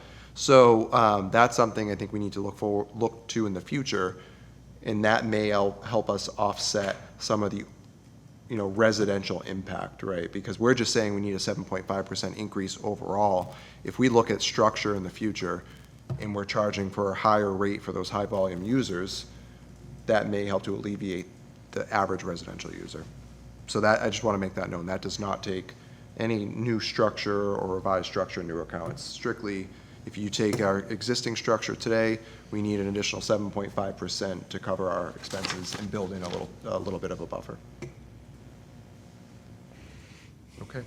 All right. Sewer is very similar, and as far as the analysis that we utilized, with sewer, the unfortunate fact is we're looking at a 16% increase being recommended, and the driver behind that is simply the biosolids, which Tim can certainly talk more about. We've talked about it at town meeting, though. You saw it. We talked about when we approved the fiscal '27 budget for the sewer enterprise fund. That was the whole reason that we saw such a large increase. The current contract for the biosolids is up in October, I believe it is. And so we have budgeted an additional $900,000, about $100,000 a month in additional costs that the town will have to incur. And so that is really the biggest driver of the 16% increase. And I will mention the 16%, again, 16% does not build a huge buffer in the future. It does not take into account all those capital costs. It does not take into account the fact that we have a sewer treatment plant that at least we'll need to spend $50 million on the lower side. It does not begin to take those things into account. So, but we're really trying to come up with a solution that we're trying not to throw 25, 30% rate increases on the residents, because I mean, 16% is already much higher than we would ever want to go. This is one of those unfortunate things where the biosolids and Tim and his team are working to try to find alternative solutions. But it's one of those things. I think it's important that Tim explain a little bit of what happened, that transition, and what we're looking, Biosolids. the biosolids, what we're looking at in October, and the vendors that we're looking at, and so on, just so people understand what we're up against. So the biosolids is basically the solids or sludge that comes into the sewer is separated from the liquid. And then there are a lot of wastewater treatment facilities who actually haul out the liquid sludge and send it out to being processed elsewhere. And that's very expensive. Our system has been built on a composting process where that sludge is dehydrated and brought to high temperatures and then pressed and created into a cake, and then it's mixed with the brush that we chip and process, and a compost material is made. That's always been considered a grade A compost material, and that material has been sold through a vendor, and we currently make revenue off of that, and we have for many years. And until recently, we thought we'd continue moving in this path, and the state and other states as well are coming up with regulations to ban the composting for land application. So that's what it's used for. It's used for land application after it's treated and composted. So the state of Massachusetts has not currently banned it, but the word is out and a lot of people are concerned, and it's due to PFAS, forever chemicals that are in many manufactured goods, whether it's paper plates to fire suppressants to fire retardant clothing. There's PFAS in food packaging, so it ends up in groundwater, it ends up in solid waste. That's the cycle, right? So without any testing of the biosolids or the compost material, people are refusing to land applicate and apply this because of the impending regulations. So we're looking at alternative So currently we have, that cost estimate, which is to haul the dehydrated biosolids and possibly with some compost, wood chips as well. But we're also looking at other alternative ways to get rid of it, whether it's land applied in other states or another process. But the problem is that in the past, we received income for that in the yes. way of what, $1 million a year? No, it wasn't that much, but it wasn't an expense. So it was some small revenue, and we're turning around, and now it's looking at 1.2, could be 1.2 million per year. That's what it was. At So $100,000 the expense is per month. actually going to Yes, be at yes. $1 million. Yep. But, a couple Correct. of years ago, we were making money on it. Yes. So, Yep. so people understand what you're up against. Yep.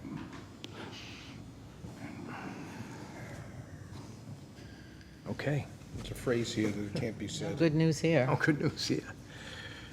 Oh, we saved money on the consultants. That's Yeah. good news. Yeah. We didn't pay them. Good. Mr. Gagne is going to come to the mic.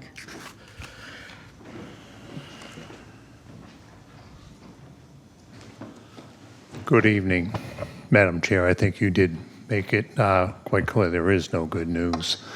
I did want to speak on the issue relative to the sewer and the sewer rate. A couple of meetings ago at the Board of Public Works, your town administrator and your finance director met with the board and went over what the capital plan needs are for the wastewater facility improvements. As you know, we've awarded the contract for the comprehensive wastewater management plan. But I think there's a sleeping giant that we've been very concerned about, and the board has talked significantly about it.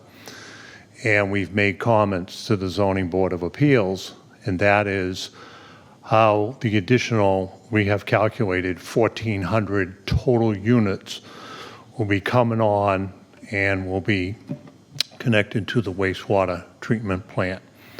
We're very concerned about this. We recently commissioned our consultant, Stantec, to do an analysis, and Tim and his team put together all the possibilities of what we could be looking at as the number of new homes, housing units that could be coming online. And we're very concerned. The preliminary numbers show us that we're going to be hitting an 80%. An 80% is a factor that the DEP uses, and it's basically as you have higher frequencies of when you hit 80% of the capacity of the plant, which happens like with some of the rainstorms we saw over the last few weeks. They, in fact, become concerned that your plant can't handle that kind of frequency or volume. We're very concerned that this is going to result in, when that CWMP is done, a very, very high cost. You look at communities and what they have paid for wastewater plant improvements, it's staggering. And you see what the cost is, that is then passed on to the folks who are the users. Our concern is, as a board, that this gets triggered sooner with these additional 1,400 units that have come on. And I, along with my board members, feel that is unfair, because the ratepayers and the people that are tied into the sewer have paid for all the improvements all along. And we now have commercial rental property for profit coming in and taking capacity, what little capacity we have left. At our last meeting, I raised the issue, and I asked Tim and his team to go and look at what's happening in the Metro Boston area. Because to me, if you are in a commercial venture and you're getting revenue for the rental of the apartments, then in fact, there should be a different rate for that than burdening the households that are strictly, residential purposes. But I cringe, because I've actually was around for all three of the improvements that went to that plant.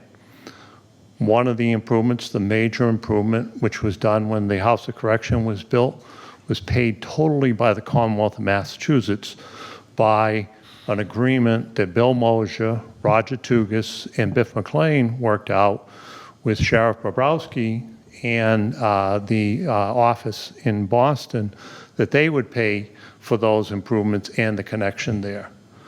Original plant, when it was built in '72, that plant was covered almost 90% by the cost of the Clean Water Act under the administration and some of the sewer connections that went with it. We're not going to be in that situation. If you are lucky, you will get on the intended use plan for the state revolving funds for sewer assistance and bonding, but even that is no longer at 0% interest. They will maybe charge you 2%.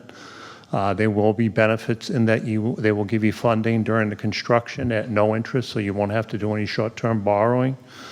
But we're looking, and I think it's fair that the viewing audience be aware that we've got probably, next to building a new school, one of the biggest costs that are going to come down the line very soon. And it is accelerated by these additional 1,400 units. And I brought this up, and the comprehensive wastewater management plan is going to help it. We're going to prioritize it. Is we have also all of the residential units for the 16 different sewer projects that were done since 2000, where people are not tied in. Areas like Lake Nokichoke area, the streets that are around Lake Nokichoke, Reed Road. I've seen some of the preliminary data, and there are probably close to 100 homes that were reached by sewer in the 1970s that are not hooked in. And what concerns me is these people have been paying betterments. All of those projects, every single one of them since 2000 has been funded by a betterment. No town funds, by a betterment that is paid for by the beneficiaries of that sewer passing in front of their house. And some of those betterments were significant, and people have been paying them as part of their tax bill for the last 20 years. I don't want to be around when the 1,400 units take all the capacity and one of those people comes in, or hundreds of them come in and say, hey, you propose extending the sewer to help improve the water at Lake Nokichoke, but now I can't tie in, but I paid my betterment. I really think there's some legal questions here, and I raised this in the Board of Public Works meeting, that we should be asking for a written legal opinion from town council on. What are those people entitled to? There's one particular project right now that's in the Zoning Board of Appeals that's going to go into a closed loop system. And the people that paid for that project in that particular area may lose the capacity to tie in. So I think there's some hard questions here, but I really wanted to make the point that you've got some significant costs. As you heard, your town administrator said, and the superintendent said, these increases are covering the operational costs. The big day is coming where you're going to have to fund the debt service for the capital costs. And I think there should be some equity issues here as to a resident and a commercial entity that makes money off of residential units that get sewer. My comments. Thank you. Thank you. And Mr. Silva? And to that point, again, going back to finding a way to level out our rates, like have we incorporated the inevitable increase, the inevitable replacement of our wastewater treatment plant into the rates that we are charging today? Are we is there anything in that rate that is allowing us to build retained earnings? Your finance director, your town administrator said the rate today covers the operational cost and that added cost of dealing with the biosolids. You are not factoring in. Your retained earnings are what is the area that you look to take some of your retained earnings, but you're going to have to take on debt service for this kind of improvement. If you've got $100 million worth of improvements, which potentially you could have for that wastewater plant, especially with the new standards of what has to be removed from wastewater, you could be looking at north of $100 million. That's going to be predominantly by debt service, and the rate will have to be set to pay the annual debt payments on that debt service. Yeah, and understood, like, we're not using retained earnings to pay for a wastewater treatment plant, but how do we factor in the inevitable replacement so that we can level out, again, the goal is to level out the rate so that we don't, on the day that we need a wastewater treatment plant, we don't have to go up 55, 60% So to what- cover the debt service. So what will happen is when you complete the comprehensive wastewater management plan, they will have estimates for you of what it costs to build and improve the plant that you have there. And they will run debt schedules for you, and then you will be able to put together what the fee schedule is going to look like to handle the operational costs and the capital improvement. But you can't do it right now. You don't know what it is. Ms. Brooks?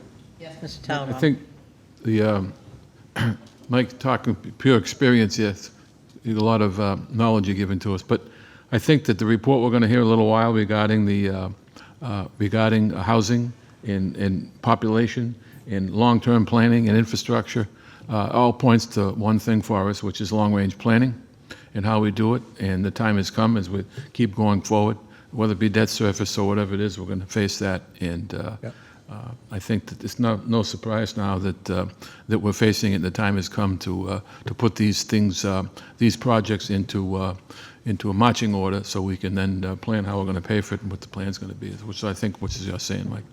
Thank you.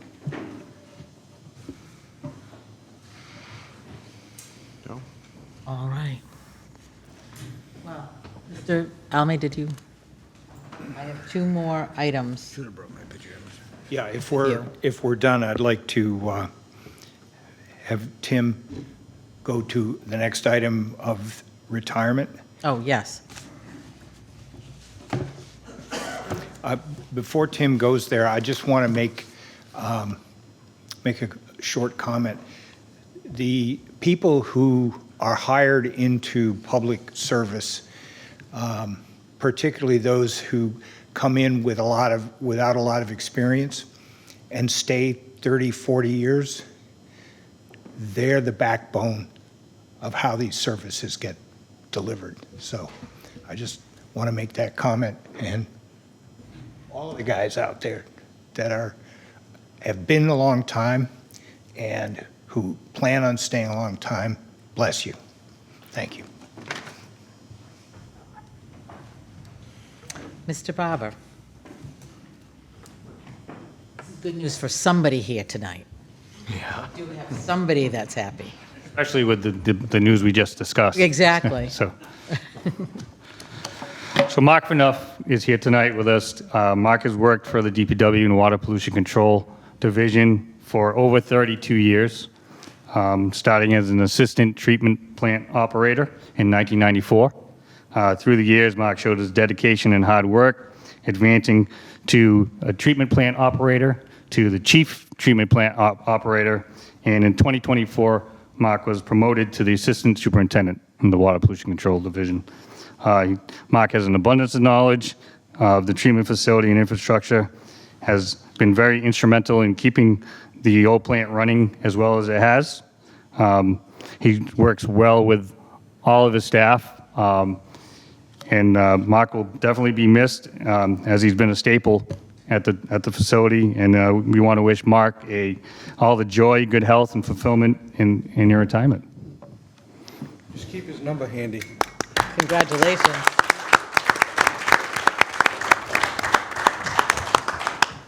And that being said, Mr. Phaneuf, the Select Board would like to recognize you with this citation. Wording verbatim of what Mr. Barber said, so I will not read it, but be it known that the Dartmouth Select Board hereby extends its congratulations and, of course, best wishes for a long, healthy retirement. Congratulations. Thank you.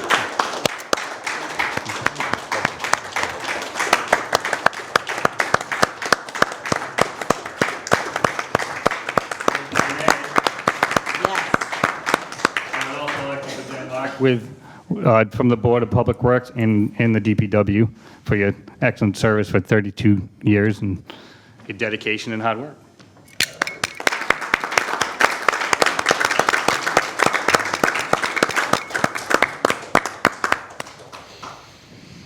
Well, he's all yours now. Get that honey-do list ready. Oh, even better. Oh, good for you. All right. The next item on our, Madam Chair, Yes, if you Chair. don't mind, as I mentioned earlier, because of a slight discrepancy Nope, we're between the skipping that. announcement, I'd like to adjourn the Board of Public Works meeting. okay. I second the motion. All in favor? Aye. So our board meeting is adjourned. However, we will stay if there are any questions about the contract with Mr. Hickox. All right, thank you. We are going to move some things. I'm looking for individuals because this person is not here. No, we can do the Hickox contract and the Board of Public Works update, and then do the refuge district. Okay, so next on our agenda, we have professional engineer consultants contract to work down at DPW, and that's Dave Hickox. So Mr. Haddad, if you'd tell us more about that. Yeah, absolutely. So the board had previously approved a consulting contract with Mr. Hickox for professional engineering services. The contract expired June 30th. This just extends it for a full year. Previously, I think we did it in December. It was just a 6-month contract. We did not use Mr. Hickox in the past fiscal year. At least we didn't have any billing for him. And so there may be some projects over the next year where Tim needs to utilize him. The team utilizes him. He does a lot of the kind of local work. He's a professional engineer, and it's significantly cheaper, and he's very familiar with our community. So it makes sense to continue forward with this. All right, board's pleasure. Motion to approve. Second. Thank you. Motion made and seconded. All in favor? Aye. Aye. Nice to hear that we didn't need to use him, so we didn't, this is a only pay if we're used. So folks, this is going to come around and we're going to sign this. Pay as you need. Pay as you need, yes. And then our next item, we have a constable appointment. Do you want to do the update on Public Works members? Oh, sure. Before we go on to that, while we're still in the Public Works, just an update on the Board of Public Works. Mr. Haddad? Yes, thank you. So we had opened up the applications for the 2 additional members for the Board of Public Works. We received a number of applicants. I had individually sent those to each select board member and asked for essentially a ranking. And so I have that from each select board member. Mr. Barber and I have had that conversation.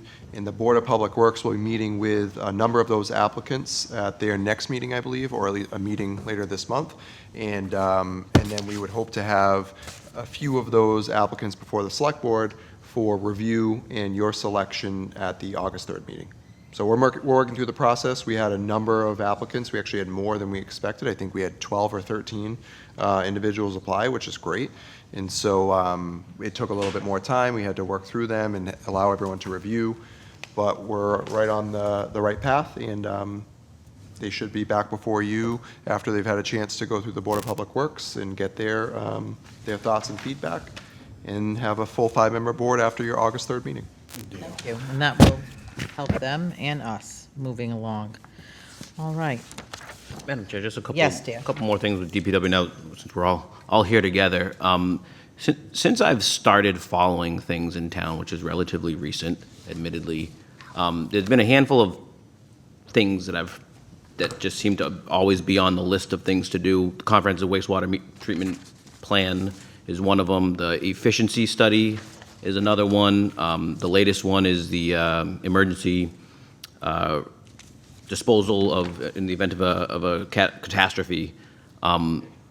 Where are all those at, like process-wise? Like how are we in getting those things? I mean, we're going back a couple years that we've been talking about some of these things, and I'm just wondering how close we are to conclusion on those. So for the comprehensive wastewater management plan, we sent out an RFQ, so it was a request for qualifications. So based on those qualifications, we reviewed and we chose a consultant.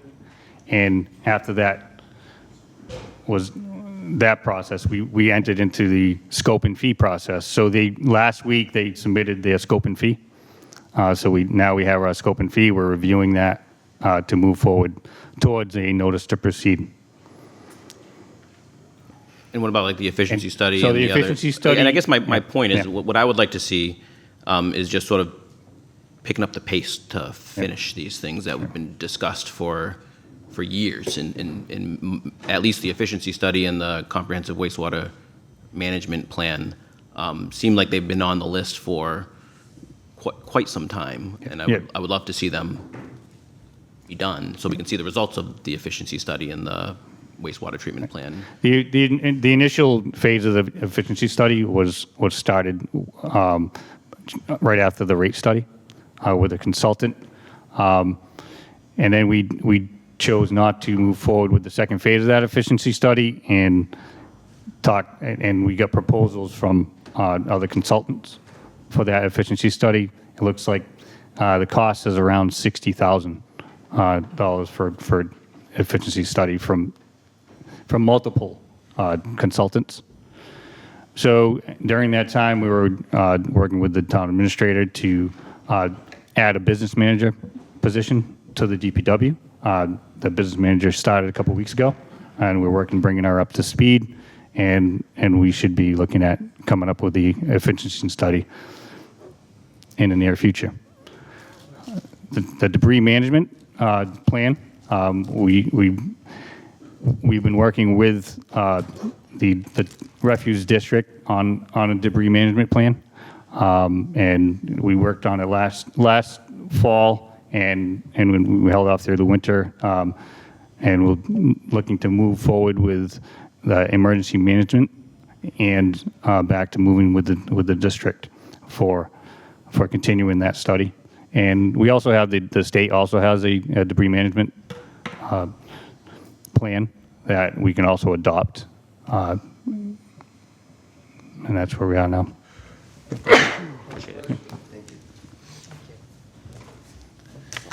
Okay.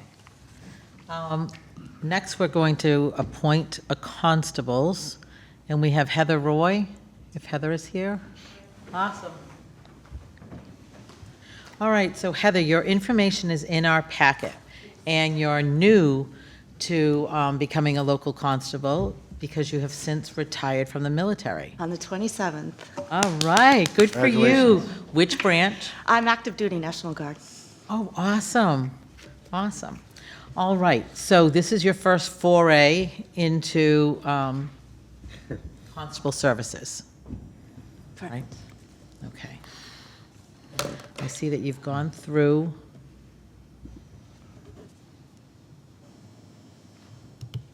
all your attachments. Madam Chair, Yes. all the paperwork seems to be in order, so I make a motion that we appoint Heather Roy as constable. Second. Okay, we have an motion and a second. Any discussion on the board? Ready to vote?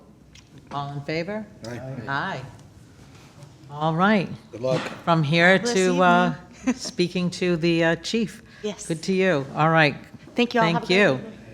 Our next constable appointment is actually a reappointment of Gordon Burgess. I don't know if Mr. Burgess is here. As I said, this is a reappointment. He's worked for us before. Seeing that there's no issues, make a motion to reappoint. Second. We have a motion on the floor and a second. Any questions? Hearing none. All in favor of reappointing Gordon Burgess? Aye. Thank you. The ayes have it. All right, next we have a stop sign request at Mason and Center Street, and I know Officer Canario is here.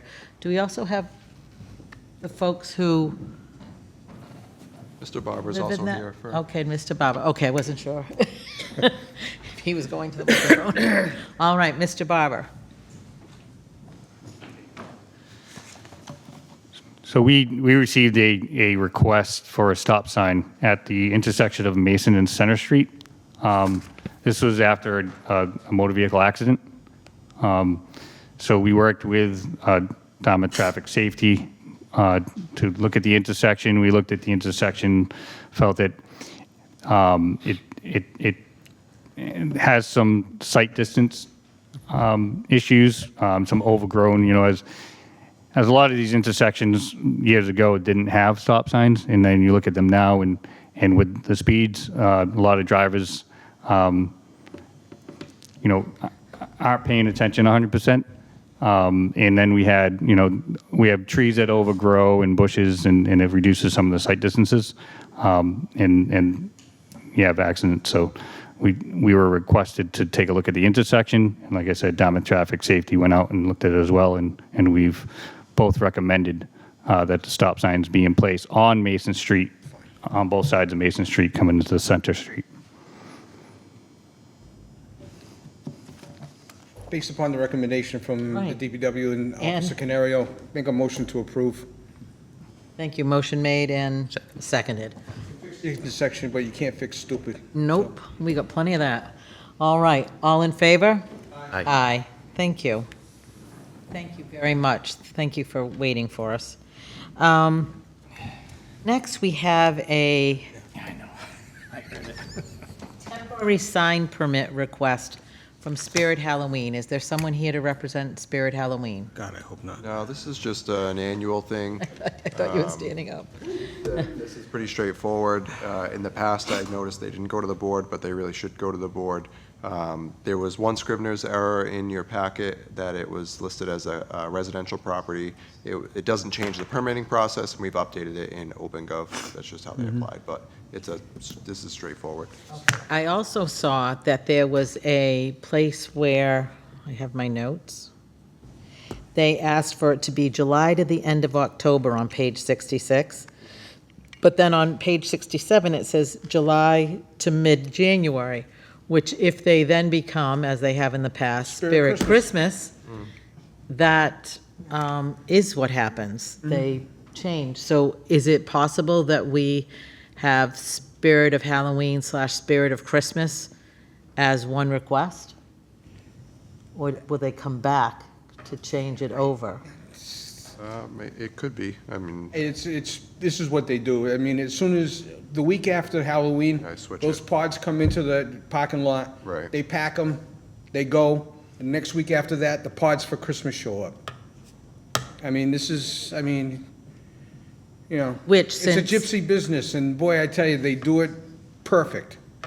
So eventually, there's gonna be a big Y, hopefully, and so Spirit Christmas will have to go somewhere else.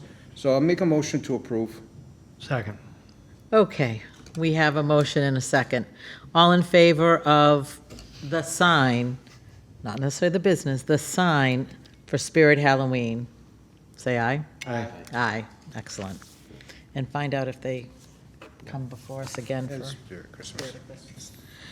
All right, Crapo Hill landfill presentation and update, and they are here. Thank you so much for waiting for us. They all move in. I don't think I had a choice. Good evening. My name's John Beauregard, and I am the chairman of the district. I'm going to turn it over to Anthony in a second, but I just wanted to share that I actually think we do have some good news. I know it's been a lot of tough news tonight, but I think we are the refuse district is a success story. I know most of you know the numbers, but I'll just share them because I do think it's important. But two very quick numbers. 1995 is when the district first opened. The shelf life of the district was estimated to be about 20 years, which would have brought it to 2015. Here we are in 2026, and we still have an extended life of the district. Anthony will, that's a little tease, Anthony will give you the exact numbers, but that's where we are right now. So that's one big number. The other number is the district, and I've said this many, many times, that the district is one of the single best decisions that the town of Dartmouth has ever made. Right now, we are paying, as citizens, we are paying about $25, $26 a ton to get rid of our trash. In the city of Fall River, they are now paying, their contract was $120. Okay, when we have people come to the gate, we're at about $113. So we are talking a significant savings. Anthony, again, teaser alert, has the amount of the savings that we have provided to the town of Dartmouth since 1995, and it's in the millions of dollars. So I know it's getting late, and we don't want to hold up anything. So I'm going to turn it over to Anthony Novelli, the district's executive director, who will walk you through some slides, and then we're happy to answer any questions. Thank you. Thank you. Good evening, Anthony Novelli. Pleasure to be here with you all. I'd also like to introduce Raphael Wexler over here. He's the Assistant Director for the Greater New Bedford Refuse District. Has been a great addition to our team as well. I'll be mindful of everybody's time here. I just have a couple of short slides. Happy to give an update and answer any questions on what's going on. I did want to take a quick moment of appreciation to just recognize Chairperson Beauregard. Michael Gagne is a district committee member. Ed Icapone is the third Dartmouth representative. We have a lot of experience, institutional knowledge, and it is extremely valuable on our board. Mike and Ed were both around when the landfill was built. John's been on this committee for over a dozen years, and I just wanted to appreciate their service for a second there. So the town of Dartmouth delivered, as we've talked about, the SMART program, by the way, I think is a very efficient and good program. I second Mr. McDonald's remarks there, but there was 6,276 tons of municipal solid waste delivered to Crapo Hill landfill last year. That was actually very similar to the previous year, which was on par, which is actually pretty good news. It didn't go up by much. And we also managed 678 tons of other materials at no additional cost. So these are things like street sweepings that come from the Public Works Department and other materials that we're able to beneficially reuse at the landfill. So based on just comparing to a market rate of about $110 a ton, that'd be about a $530,000 savings for just last year alone. We are very aware that this is a valuable asset to the community. We are working to extend the lifespan and be good stewards of that available landfill capacity the best we can, to be good neighbors, and we are planning to extend that as long as possible. And in total, based on just some estimates that I've come up with, it's over $13 million since the landfill has opened in just waste disposal savings. So this is not a glamorous thing, but I could give credit to all the guys working in the landfill, similar to the Public Works Department employees. They do a very good job. It can be a thankless job, but it is an important public service. And I just want to, one thing, that is actually what the Crapo Hill looks like. Okay, that is not an AI generated, something that is, so people hear the dump, yes, we are actually doing that. And that's way off in the corner, but that is actually what it is. And I think most of you have been up there. It's actually very pretty up there. You can see for miles. So I just want to share that we are environmentally conscious as well. So I was going to pass a note to Nate. He's our newest member of the board, that he missed our tour, and he should ask for his own tour because it is very impressive. It's beautiful in the fall.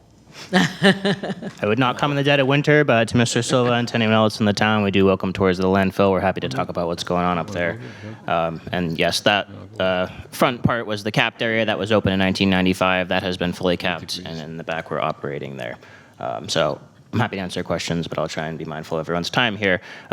When we talk about our available capacity right now in the existing, currently constructed and permitted landfill, there's probably about 4.5 years of capacity.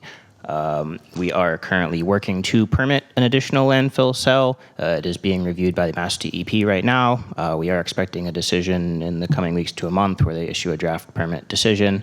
There will be an opportunity for public comment after that is issued, and if all goes to plan, we're calling it Landfill Cell 7. It'd be on the western side of the landfill. It will blend right into the hill and be contiguous with the rest of the facility.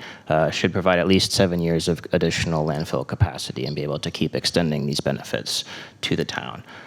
So again, if anyone has questions, comments about the new cell, about the landfill, about what's going on, we are happy to have you for a tour of the landfill and talk about what's going on.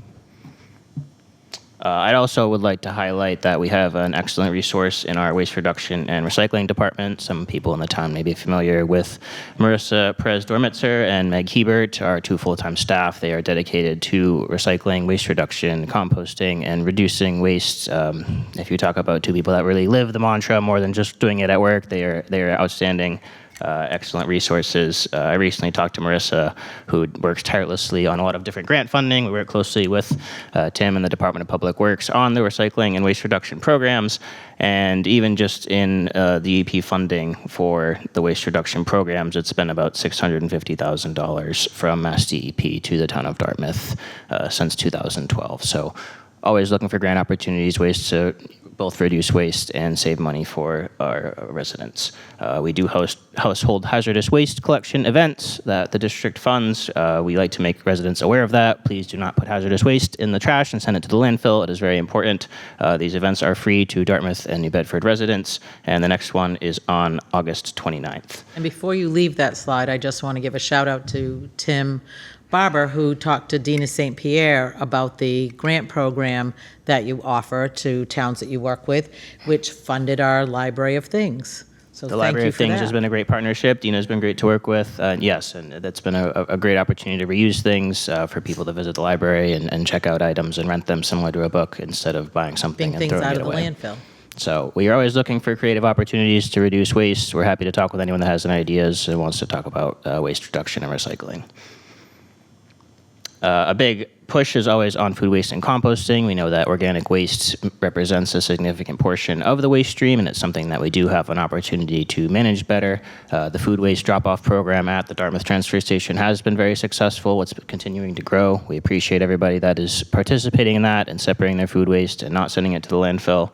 And we are sending that to a composting facility through a partnership with Black Earth Compost. And there are various other programs and opportunities to reduce food waste, and we tried to educate on all these different ways. We sell backyard compost bins at homes. We've been offering workshops for residents, and so we are happy to speak with anyone that wants to talk about composting food waste. I am a Black Earth customer, and really I went into it after I toured the water treatment plant and heard about what happens to the products that we might be putting down, our garbage disposals, and how that not only hurts the pipes but prevents our systems from moving along nicely as it needs to. And so I am a Black Earth customer, and my stuff is picked up every 2 weeks. And I am shocked by how much food waste, because I'm dumping it into my barrel, that my family has. And it's being kept out of the landfill, and it's being kept out of my pipes because I'm putting it into my little Black Earth bucket. Well, we appreciate you participating, and anyone that's interested in reducing the amount of orange bags you go through, food waste reduction is a great way to do so, and we're happy to talk and provide resources and try to help with that. So. I bring mine to the landfill, and I learned early on that there's a technique you better be careful of because it can get messy if you're not careful. I learned the hard way, but now it works out fine. We do also have, it's not composted through food waste, but we do leaf and yard waste composting. We make compost available for free at the landfill if any residents are interested in picking up some compost. It is run through, we do this at our facility. It's leaf and yard waste. We do screen it, but it is available for free if anyone's interested in coming up to the landfill. In addition to that, I just will touch on, so with Cell 7, we're expecting at least another 12 years of capacity, but we are actively looking past that. We know that is not a very long period of time in the grand scheme of things. Unfortunately, there is not a lot of waste disposal capacity anywhere around here. I'm sure Tim's been looking at this with other things. In most of Massachusetts, I think it's over 50% of the waste in the state is leaving the state at this point and going to disposal facilities in other states. So, again, another reason that we have a good asset here that we should be mindful of preserving, but we are starting to try and plan for the days when Crapo Hill does eventually reach capacity and we have to manage waste a little bit differently. So.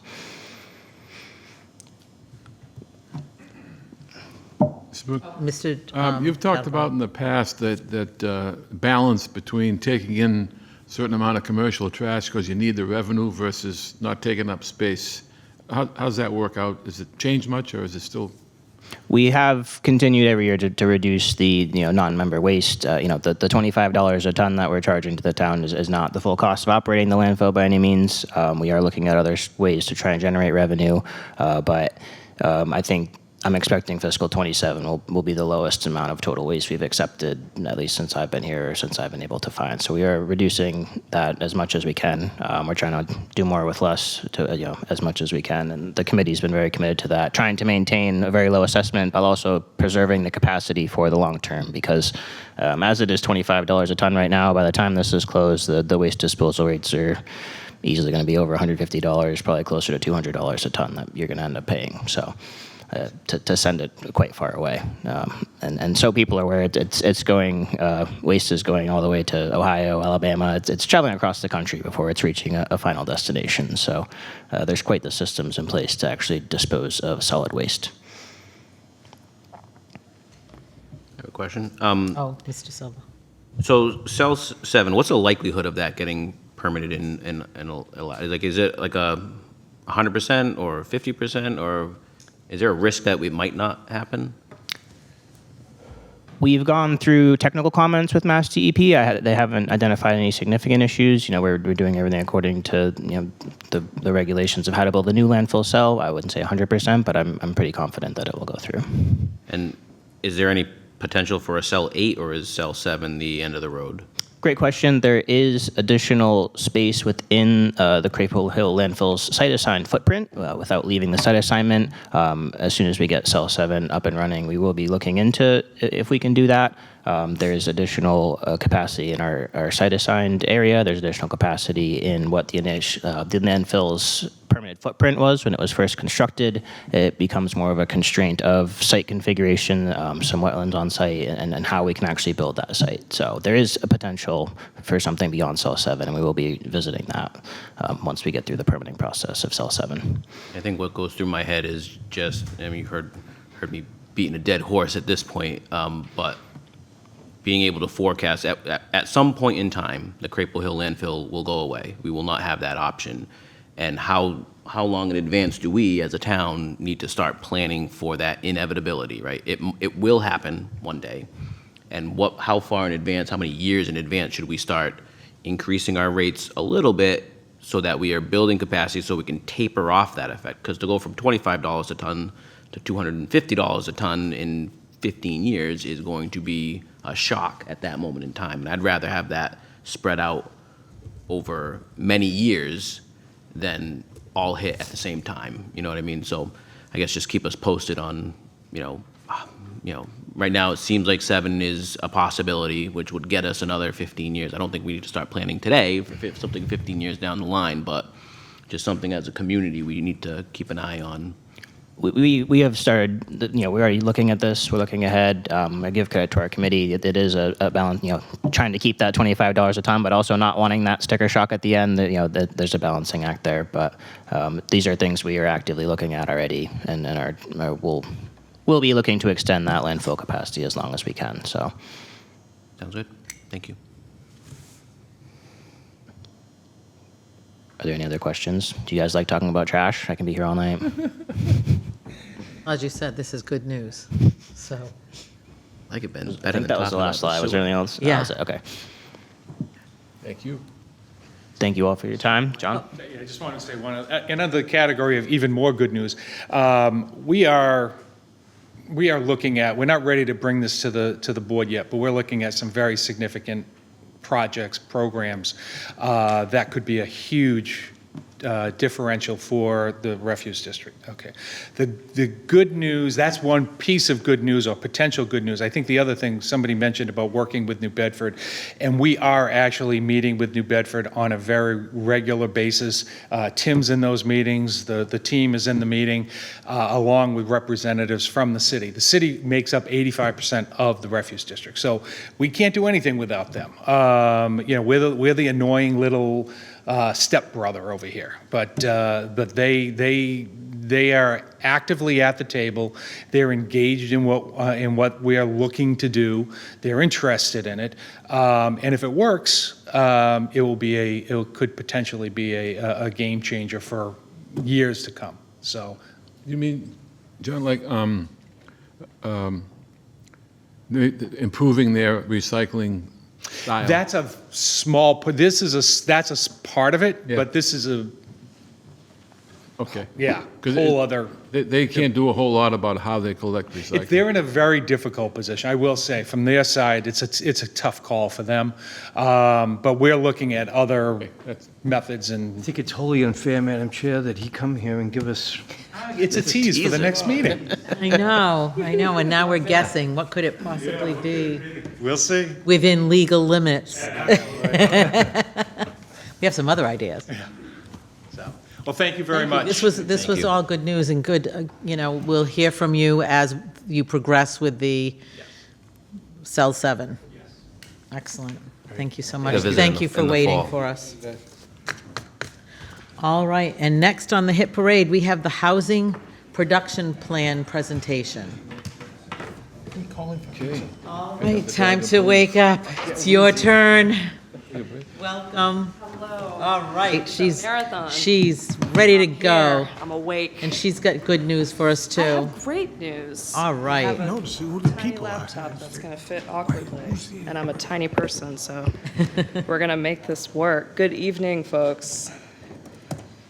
All righty. I do have good news, I think. My name is Taylor Perez. I'm the Director of Housing and Research at SERPED, your regional planning agency. I've had the pleasure of working with you folks now for it's probably been 2 years total, but I think the planning process was about 1.5 years on the Housing Production Plan, which was completed early this year, good news, and was adopted by the Planning Board, good news, and was pre-approved by the Executive Office of Housing and Livable Communities, great news.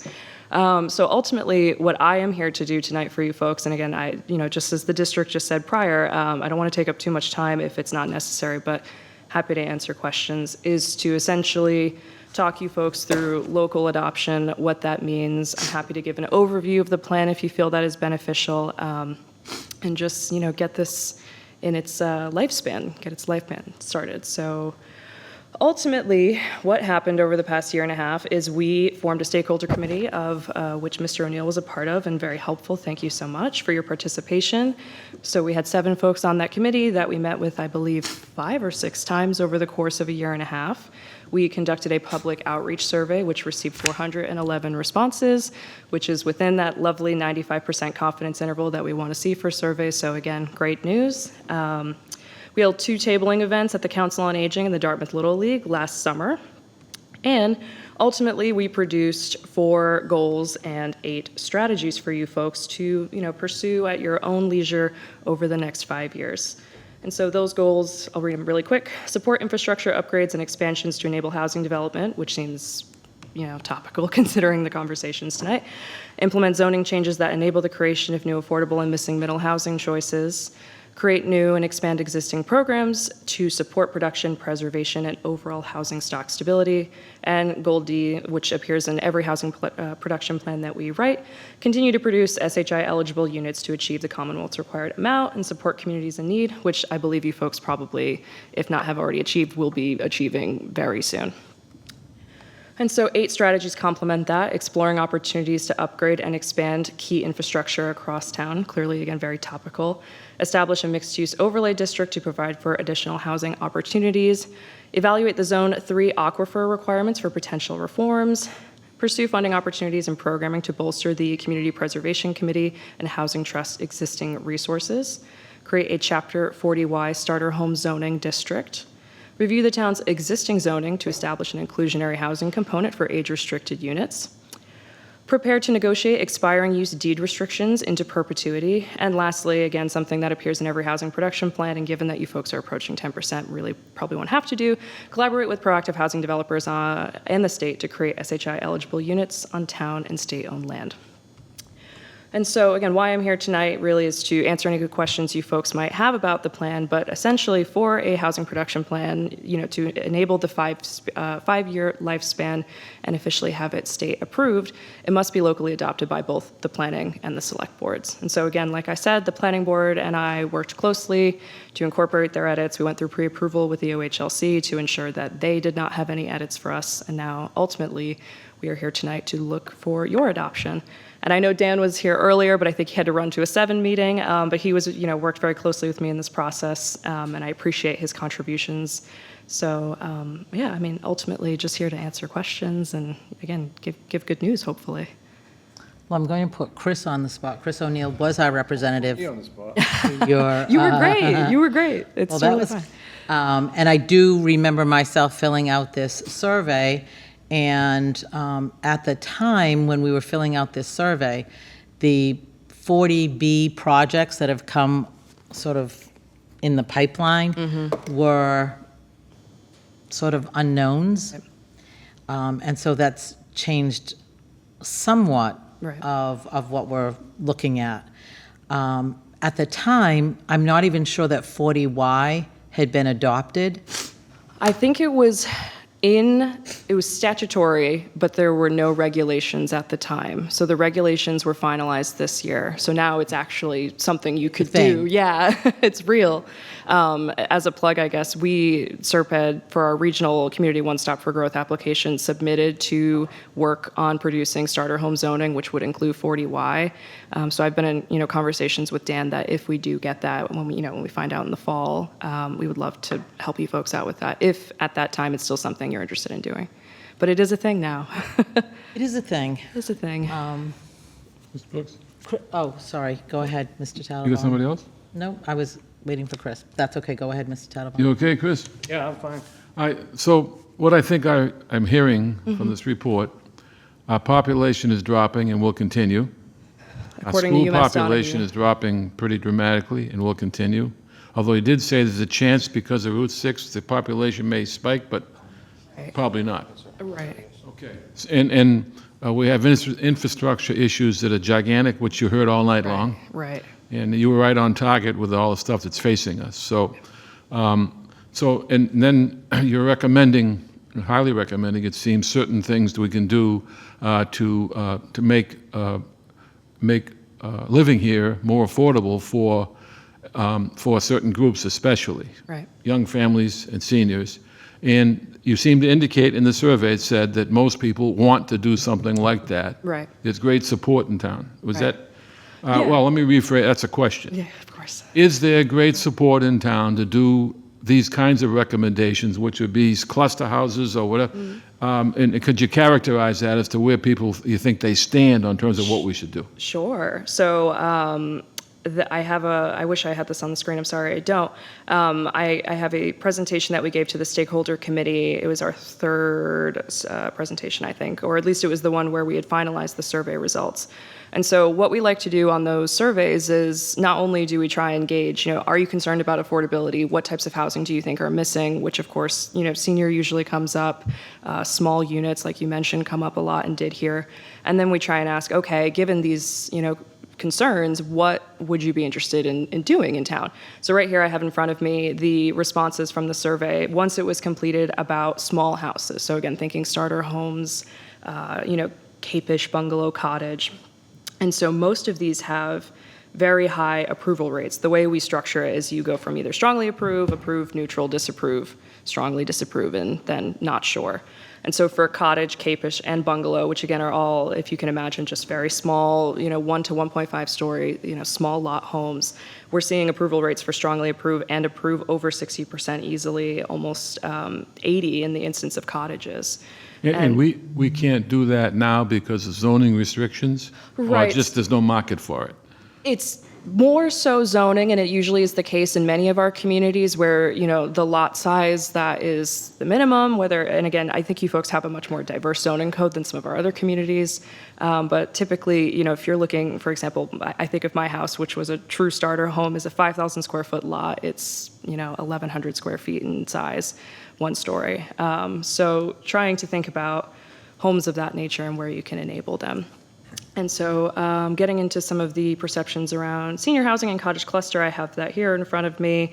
Again, we kind of see, I think because of the idea of clustered housing and many units in one space, we see a shift downwards, but we're still looking at between 40 to 50% in that strongly approved to approve category. So if we're talking about a town meeting vote where you're looking at a simple majority, it could have legs to stand on.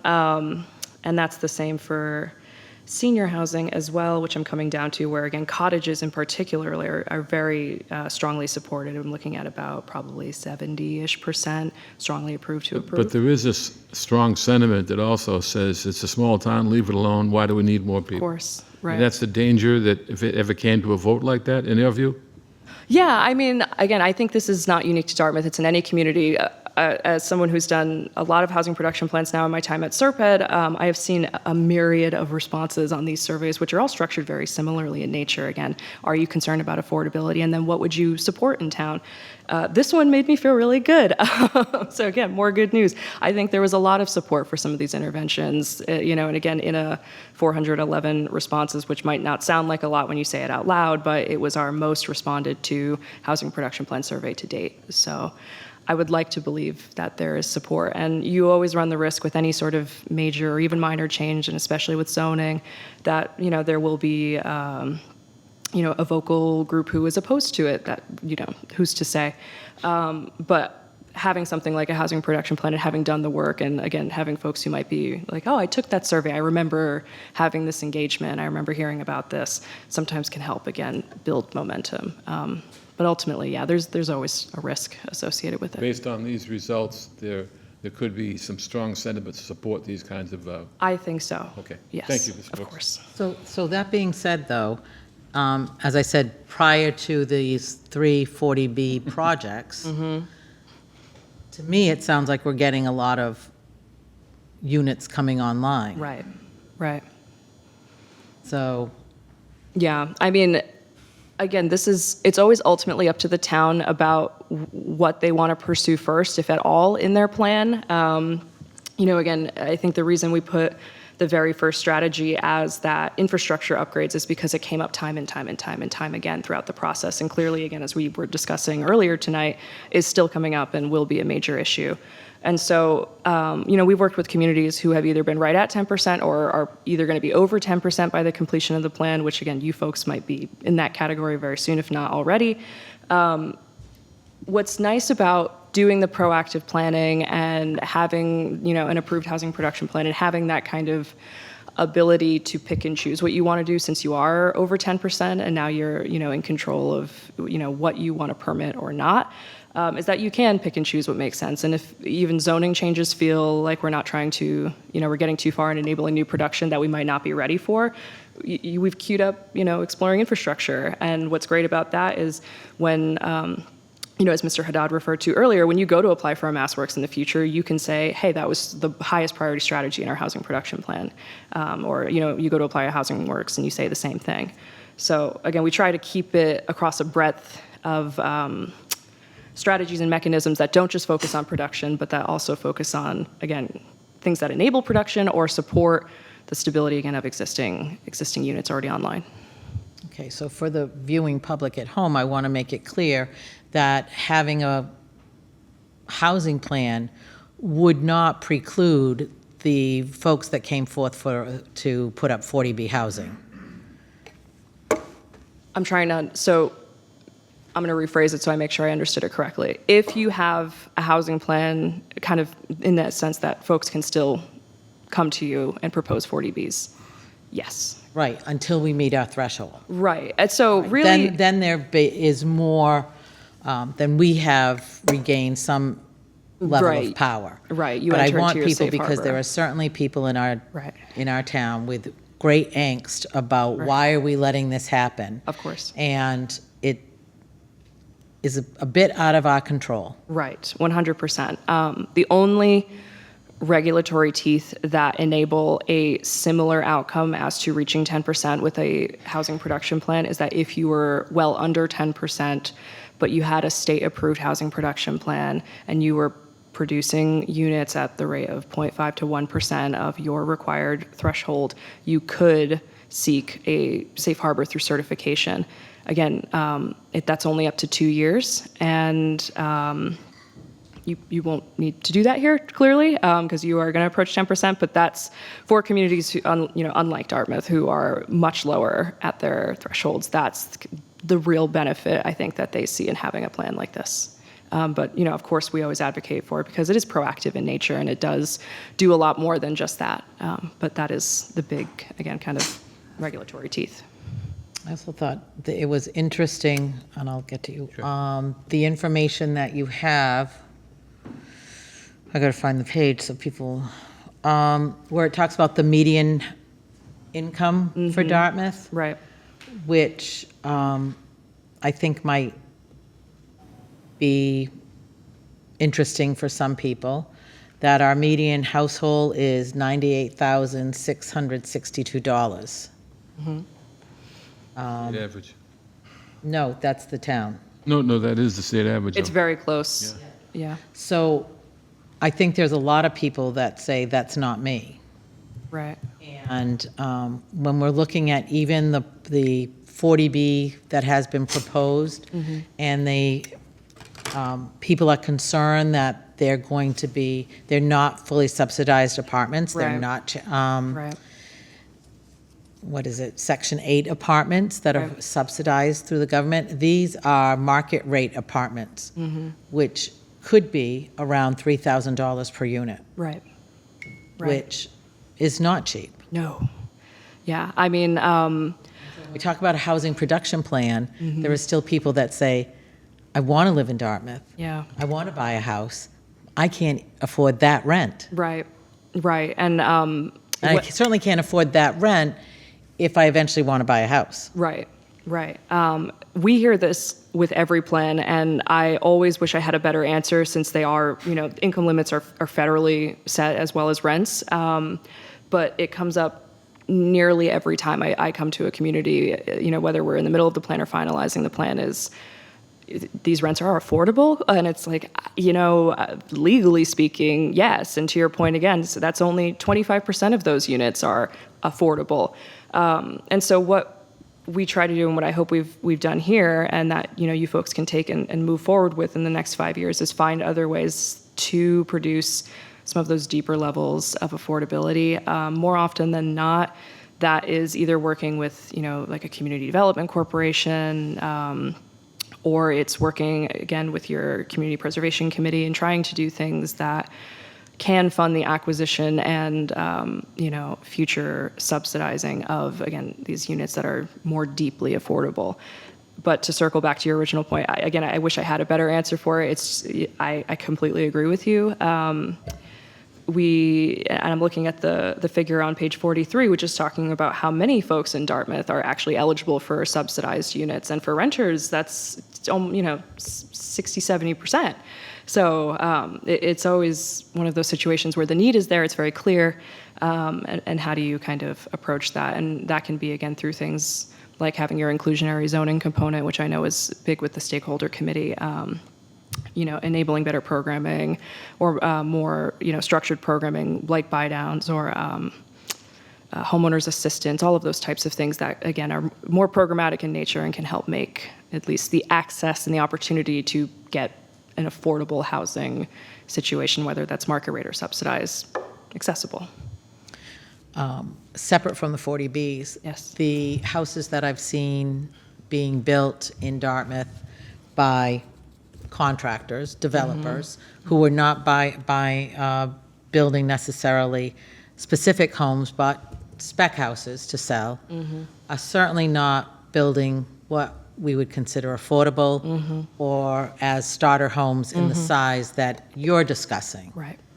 These are closer to 4,000 or 5,000 foot homes. Right. I have the dimensional standards here, and I know in the mixed use, you know, in Bliss Corner, we're seeing 5,000. Then I believe VB is Village Business. Correct me if I'm wrong, but yeah, I mean, everywhere else, again, 10 to 15, 20,000.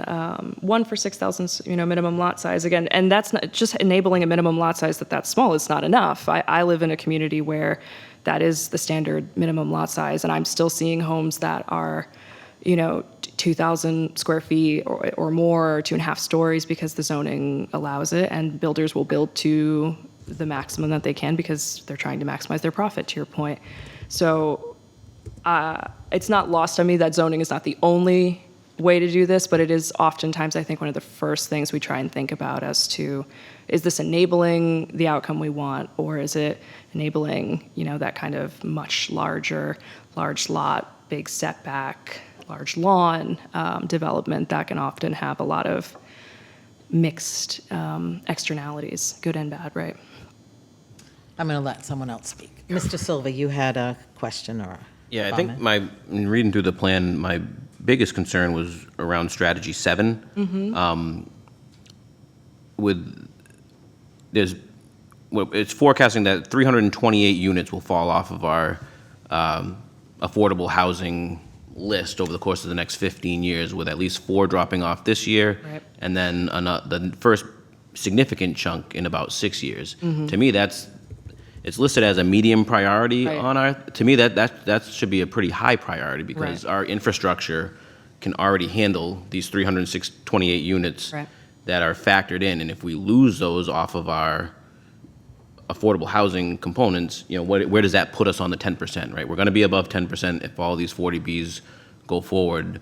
Don't want to lose, We don't wanna drop don't back step down. backwards, of course, Because, yeah. one of these 40Bs is gonna be about 300 units, right? So we're essentially losing, Right. over the course of the next 15 years, Might be. one of these 40Bs. So I guess that's what's most concerning to me in this whole thing is, to me, that should be higher up on our priority list of things to do.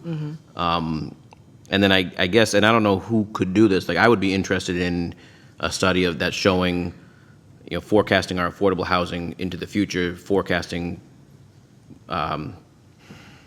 when houses will drop off of our list. Right. And then, forecasting, estimated future normal growth, so to speak, Right. with our 40Bs that are currently permitted or potentially permitted. Right. Like, I would want to keep a close eye on, if we're going to be above 10%, at what point in time do we drop below 10% again? Because Right. it'll happen eventually, I'd imagine. Right. I'm trying to pull up your SHI inventory. So one of the things that makes it a little crazy is we can't count those units until we have occupancy permits. So we can count, well, you can, but only for a certain period of time. So for instance, we're in the process of applying for Hawthorne, so those count immediately. So once the comprehensive permit is approved, we can apply, we get credit, and then you get so long for them to pull basically building permits. So there's a process, and you get so long for kind of each part of the process. And then if it sits for too long, you don't get credit until there's occupancy permits. So for instance, on Route 6, the Preserve, we were getting credit for them. They didn't move on it at all, so we lost all that credit. Now we don't get credit until the occupancy permits come up. So, but we try to stay on top of it. One of the things that's also changed in state regulations is now these are in perpetuity. That wasn't the case before, which is Right. why you see them fall off, Mhm. but you'll see them all going forward. They're all in perpetuity. Right. So we won't see that issue with most of the ones permitted in recent years, and you certainly won't see it going forward because it's forever, that there's basically a deed restriction. So it's really just those kind of older ones that were permitted under different regulations. So these 328 are the only ones that could potentially fall off if we do That is nothing? what I see right here. I believe so, yeah. Everything else, as of January 2025, when we received this SHI inventory, is in perpetuity. And to Mr. Haddad's point, that is the standard now. The only reason going forward, if you did want to do any sort of projecting, is to account for, full market rate housing change, where you're seeing an increase in, when you're doing your SHI calculation, you have your numerator of your affordable and then your denominator of everything that's year-round market rate. If that is going up, but this is not, or it's stagnant, that's often where communities might go from 11% to 9.8, by the 2030 census. So that's what you'd want to be looking at going forward. Now, is that something that we would do, or is this Serpent help, like, forecast, do that exact analysis, like forecasting potential future growth of residential units into the future to find out when we might be at risk of dropping below 10% again? I would be really interested to see that. Like, is it 10 years from now, or is it 25 years from now, like, or is it in 5 years? I don't know. There's a cycle. When we do our master plan, there's a cycle. There's a cycle to the housing production plan. Right, and so you won't have to worry about your number, your denominator being recalculated until the 2030 census. So they'll refresh that every 10 years. And even then, you do the 2030 census, but I think this last census, there was, 2 years or so before numbers were officially updated. You might see something like that similar again in the future, but of course, no guarantees. I would guess that probably around, halfway through the lifespan of this plan, 2029, if there are Census American Community Survey estimates, for example, for 2028 that are starting to project your unit count, you could start to look at that.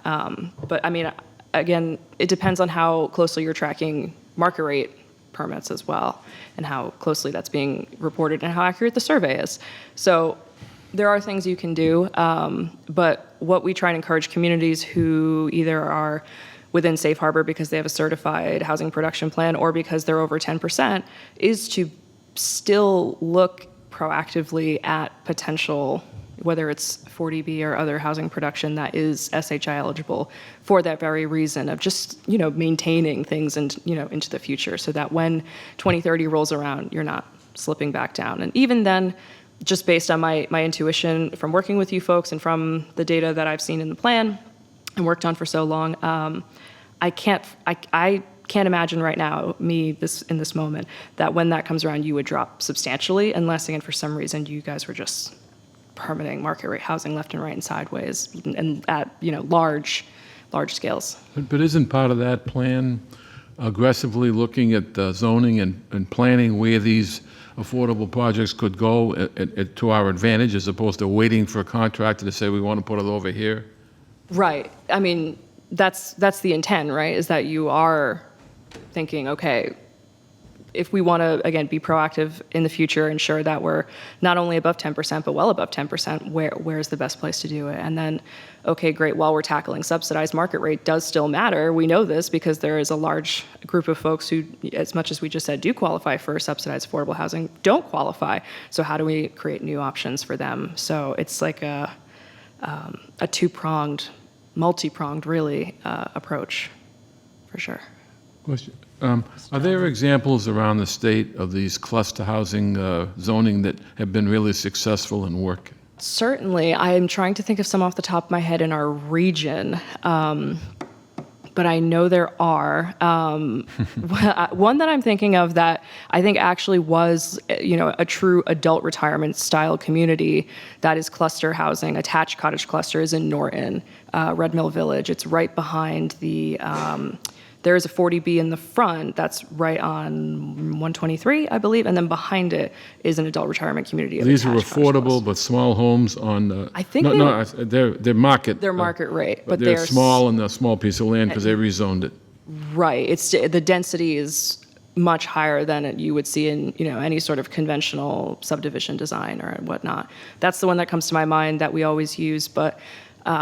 You could look at open space residential design and call that cottage cluster. I think, it just depends, I think, on what you're defining it as and what types of precedents you're looking for. I believe the example we used in the plan was pretty far out of our region, but it was a really nice one. Here it is here. It was Concord, yeah. Riverwalk Pocket neighborhood in Concord. That was really nice. So they're out there. Tim Barber, do we have a group of cluster homes being built off of Fisher Road? We have a clustered that subdivision that was rezoned as part of Lincoln Park subdivision. The 40R? Yes. Okay, I'm talking about another one. Behind the 40R, not as part of the 40R. So it was zoned as a single resident C cluster zoning for the single family residence. So in the Reed Road area, I thought there was something off of Fisher Road. Fisher That's Road's okay. just a 5-unit, a 5. 5-unit, I thought that was a. Subdivision. The newer one you're talking The about. Just newer started. one. Private single. Yeah. Yeah, that's just a regular subdivision. I guess the 40R has left a bad taste in my mouth because they walked away from it and didn't finish it, and the potential was there. Right. So, and we have no teeth to make them finish it Right.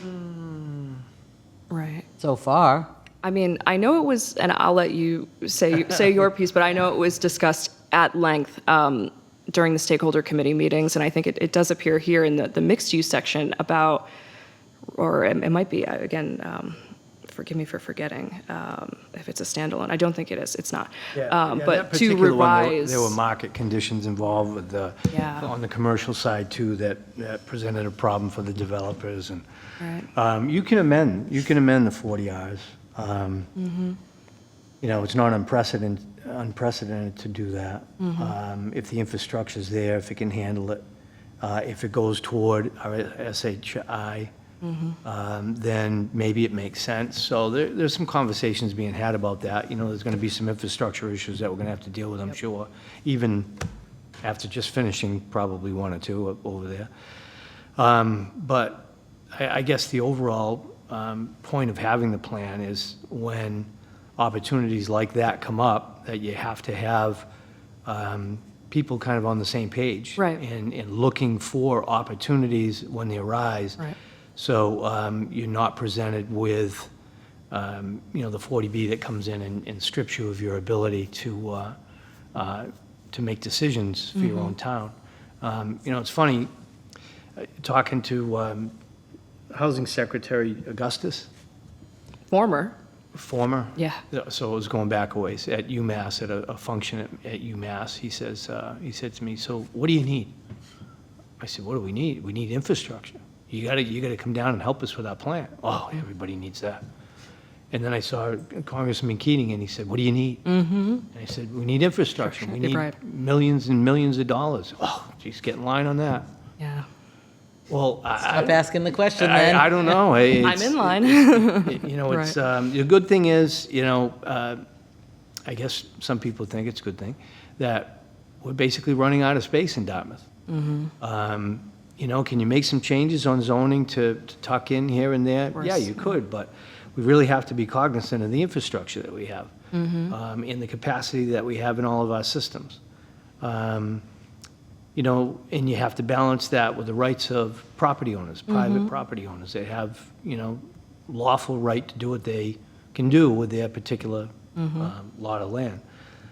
But we have to be ahead of the curve. We can't be behind the curve as far as infrastructure goes because, we're running into it now.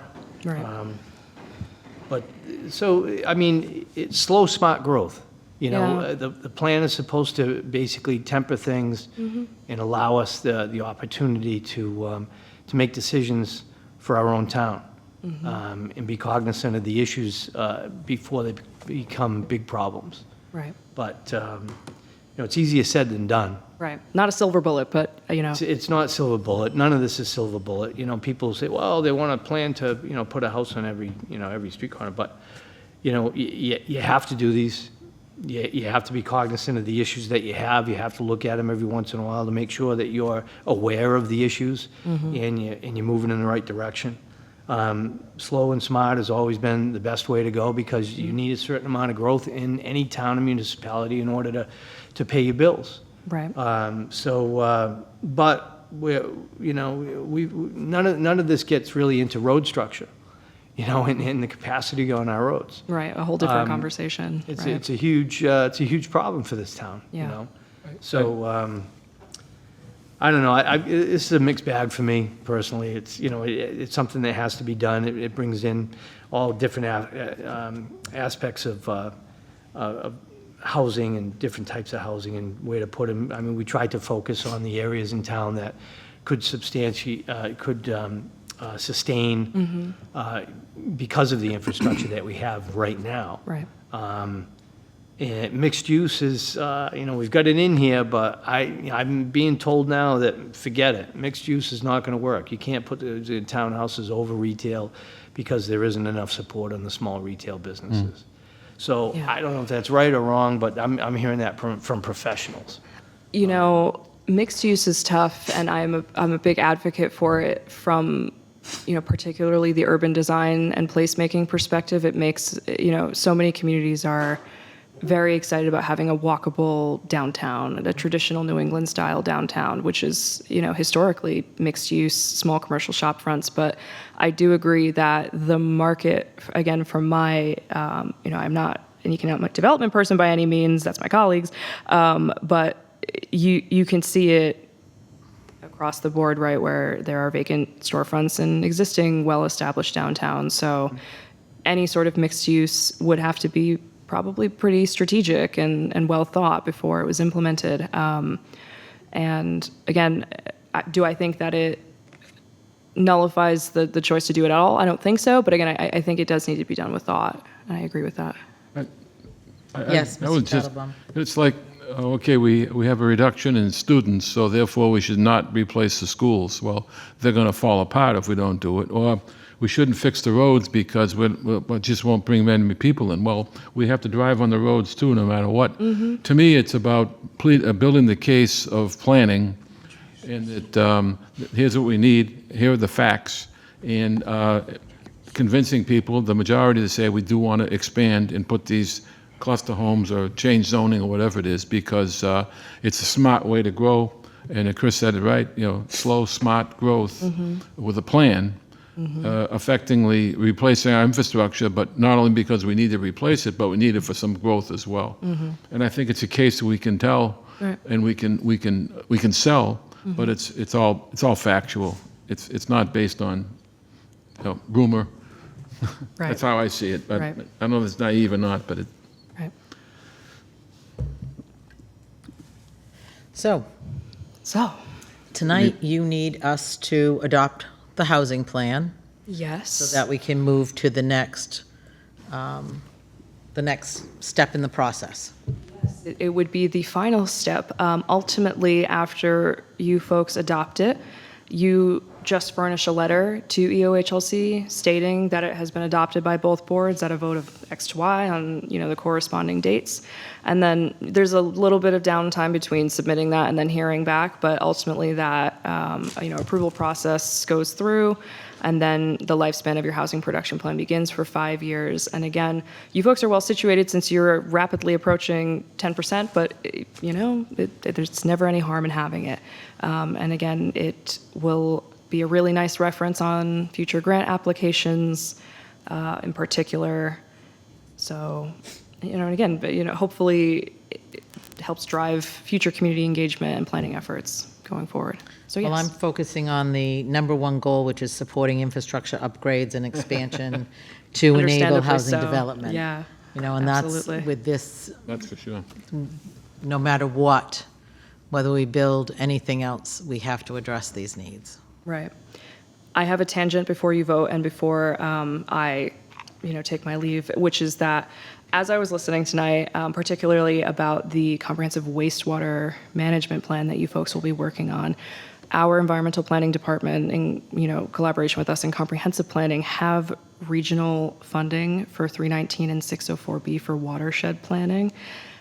We are trying to plug with communities in the Buzzards Bay watershed that if they are updating their comprehensive wastewater management plan and would like to ensure that it becomes a 9-element watershed-based study, which will open up funding opportunities for implementation through 319, to please let us know and coordinate. Say more.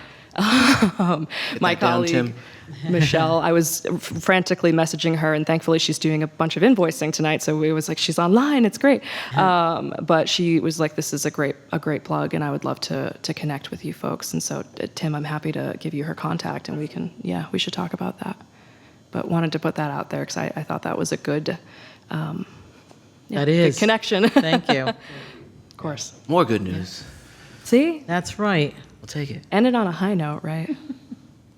But that is all I have for you folks. So. All right. Well, thank you. Of course. What's the board's pleasure on this? Motion to approve. Motion made and seconded. All in favor? Aye. Thank you Excellent. very much. We'll Of get course. that letter. Of course.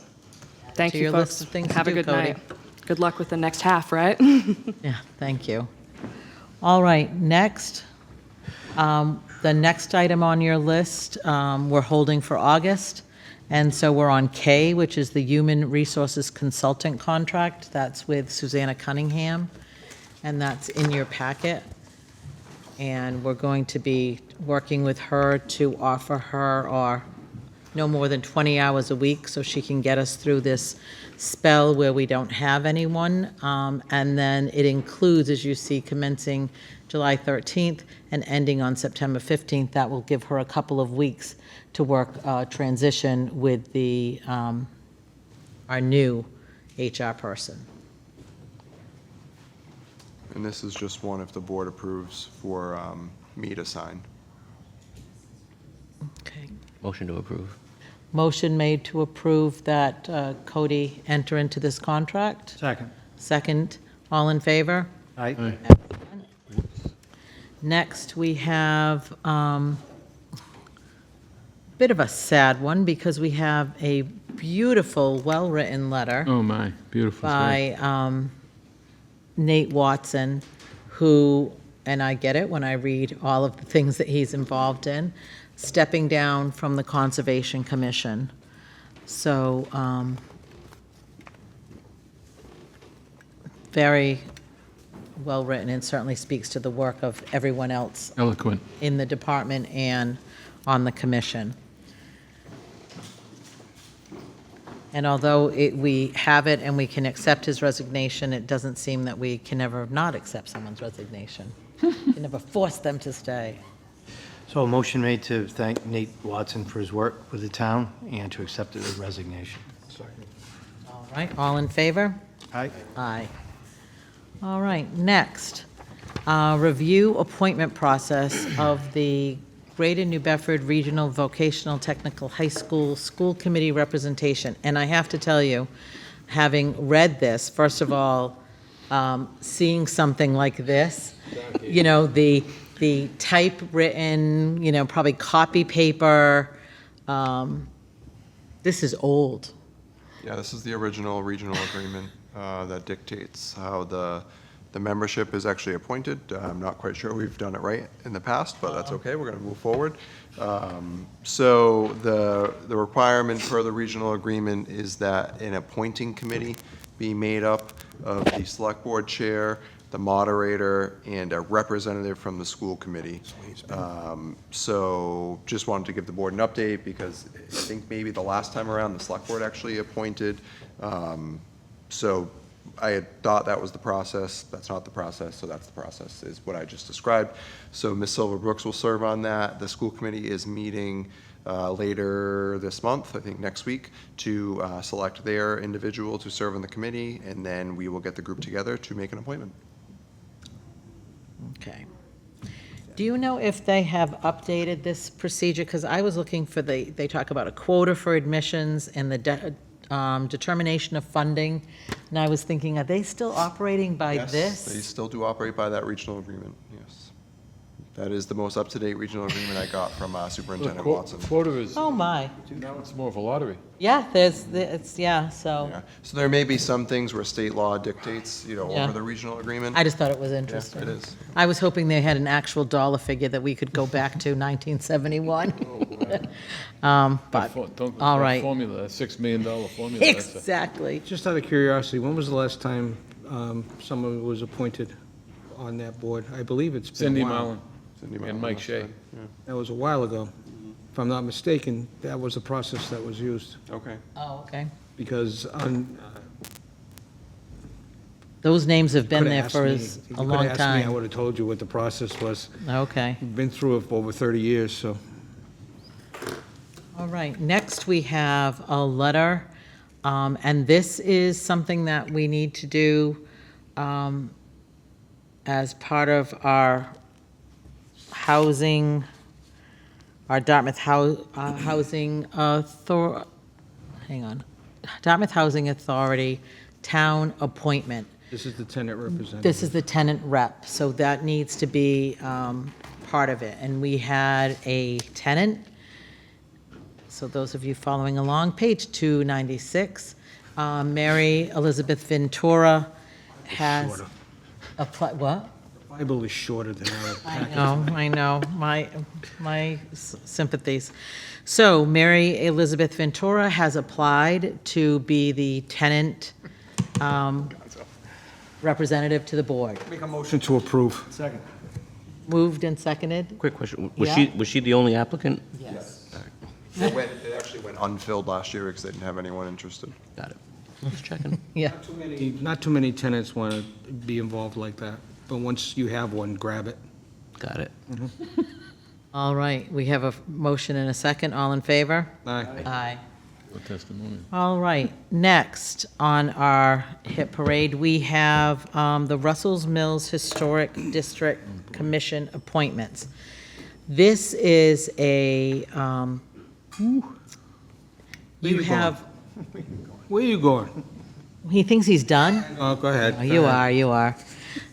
This is, in your packet, you have all of the applicants, and to get us over a hump before we appoint the entire committee, we need to have a couple of, we have 2 members of the committee, Doug Balder and Matthew Kate, who are remaining on the committee. So we need to appoint a couple more so that they have a quota. And so I reviewed these applicants, and having read the information that we just have to have 1 member in the Russell's Mills Historic District. Both Matt and Doug are in the Russell's Mills Historic District. The names that I have on your sheet tonight are members who are folks that showed interest, who were not did not live within that district. The problem is, since applying for it, we have 1 candidate who has moved out of Dartmouth. Is going to be moving. We do only need to appoint 2, and if the board were to want to appoint others in the future, that's fine. You can view this as a temporary appointment while we wait out that 60-day period. And then in addition, we have a legal issue that's come up that needs to be dealt with in the next couple of weeks, hence the need for us to get a quorum at tonight's meeting. Which of the 2 are you looking to appoint tonight? We're looking to appoint Margaret Wool and Jason Clark. So moved. Second. All right. All in favor? Aye. Okay. So my- Nate has a question. So this, my only concern is, given the history and the drama of this particular commission and the level of interest that we had 15 applicants. I just want, I'm concerned about having an objective, transparent standard by which we're appointing members to this committee. That's my only concern. If there's something urgent that we must deal with, then that's a different thing in my mind. Like, There is something urgent, and I will tell you how I got to the candidates for transparency. I went through all of the applications and took down their addresses and looked to see whether they were residents of the district or not of the district, because when we go forth to fill out the remaining members, all of these people who are still residents of Dartmouth are possible contenders to be on here, but I wanted to get away from the problems that we did have, which were abutters. So when I looked at that, that was one of the things that I looked at. I also looked at how many other committees they had also applied to be on, so whether or not they had a true interest in this committee. So some of them applied to be on ZBA. Now I don't remember what my codes are. Youth Commission, CIP, Historic, Cultural, AC. Anyway, I don't remember what that one is, but a number of things. So they just applied for a whole bunch. So I looked at if they had anything leaning in that direction. What had they, if they added information, they are interested in architecture, they're interested in history, they have some connection to that, and those were the names that I.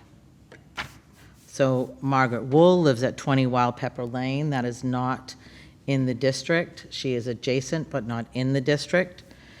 Jason Clark is on Shaker Road, which is in North Dartmouth, not anywhere near it.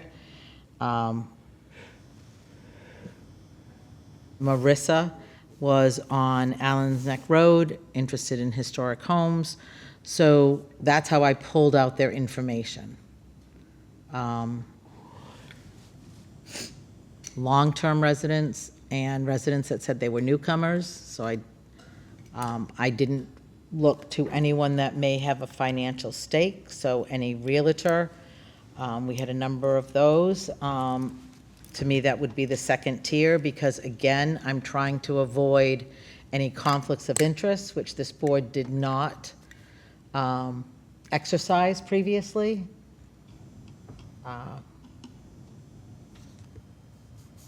It goes to, I think, a bigger point. We're having a good problem in the, lately, which is we're getting overwhelming demand for people interested. This has really never happened, right? 12, 13 people for Board of Public Works, 15 people for Russell's Mills Historic. I think we have 5 or 6 for the Greater New Bedford, School Committee. So historically, the board has really never had to do any sort of full screening process to kind of narrow these people down. It would never be efficient, as much as I love spending, until 10 o'clock with you guys on Monday nights. It would never be efficient to have 15 people in to interview all of them before a committee. So I do think it's time that the board start talking about what does that process want to look like going forward to get those people down, like we did with the Board of Public Works. We said, okay, send your kind of top 4 or 5, whatever it may be, and get consensus and bring them all in. On the other hand, this is a little unique because we ended up with a committee who had no members, and we're placing 1 or 2 at a time. So it is unique, and Nate makes a point about all the people we didn't choose, when they came forward, and Heidi put a lot of effort into it. Maybe it's good enough or not, but how many more members do we actually need to appoint? So you'll need to appoint 5 more, 3. You still have to appoint. Oh, yeah, you still have to appoint 3 others that are going to be part of the core We just want to group, get to a and quorum. then 2, and then 2 alternates. But we have we've been sued by the Buzzards Bay Coalition, the Russell's Mills Historic District Commission has, and in order for council to take action, they need to vote on what that action is. Council has recommendations, but we need a commission to respond, and we have 30 days to respond. And again, I don't want to discredit anyone's work in putting these names forward, but to that point of us having great interest in committees, I think it's going to be very important for us to have objective and transparent selection criteria, so that people can trust the appointment process, right? And I'm not saying that anything is being done wrong right now. I'm just saying, as we look forward, if we continue to have this good problem, we should just have a way to do that screening. Because I don't disagree. Like, to have 15 people here to get interviewed, it would be a later meeting than we have right now. But anyway, I'm fine with. We do have openings on other boards, so the folks that applied to other boards have a possibility of still serving, and we still have openings on this board. Yeah. So it's not done. And that's what gives me the greater comfort level, is that we're doing something temporary on an essentially emergency basis to be able to deal with a legal issue, and there's still more openings to fill. So it's not like we're done tonight. There's still more work to do to fill this board, and I'm sure we'll have a screening process, and then we'll do interviews, et cetera, at another meeting. I do want to make sure that we don't get ourselves in the bind that we were in before. Absolutely. So we do have a number of folks that applied that live in the district, so. Do we have a motion on the floor? Yes. You had a motion in a Seconded. second, yep. Sorry, I That's derailed okay. it. That's okay. All right, so the motion, the second, are to appoint Margaret Wool and Jason Clark. That will give us 4. That gives us a quorum, correct. That gives us a quorum. All in favor? Aye. Aye. Anyone opposed? Okay, so we'll appoint those 2. And then we'll be revisiting that in the near future. All right. Way to go, Jason. Are you Thanks for Jason? sticking around. Are you Jason Oath? Oh, thank you. Sticking around. Jason has a background in architecture. Can we hear from Jason? He's been sitting Anybody who around. can last this long. just Jason, sitting welcome. Oh, my goodness. there. Way to go. Jason Clark. I've lived in Dartmouth for 26 years now. I am obviously interested in architecture, and I think this town has some interesting pieces of architecture that are worthy of preservation, and I'd like to come forward and help do that. Thank you. Beautiful. Thank you. Thank you very much. Thanks for waiting all night for us. Yes. And now you've seen the whole full operation. You sure you want to get involved with us? Thank you. All right, back to our agenda. The next tonight, piece he's we in the have States. is the appointment of, so many pieces, sorry. The appointment of water quality. And as you may recall, one of Mr. Mickelson's last acts while on the board was to accept all 12 of the applicants who were interested in serving on, oh, sorry, that was you. That's right, it wasn't him, because he is actually one of the folks we appointed.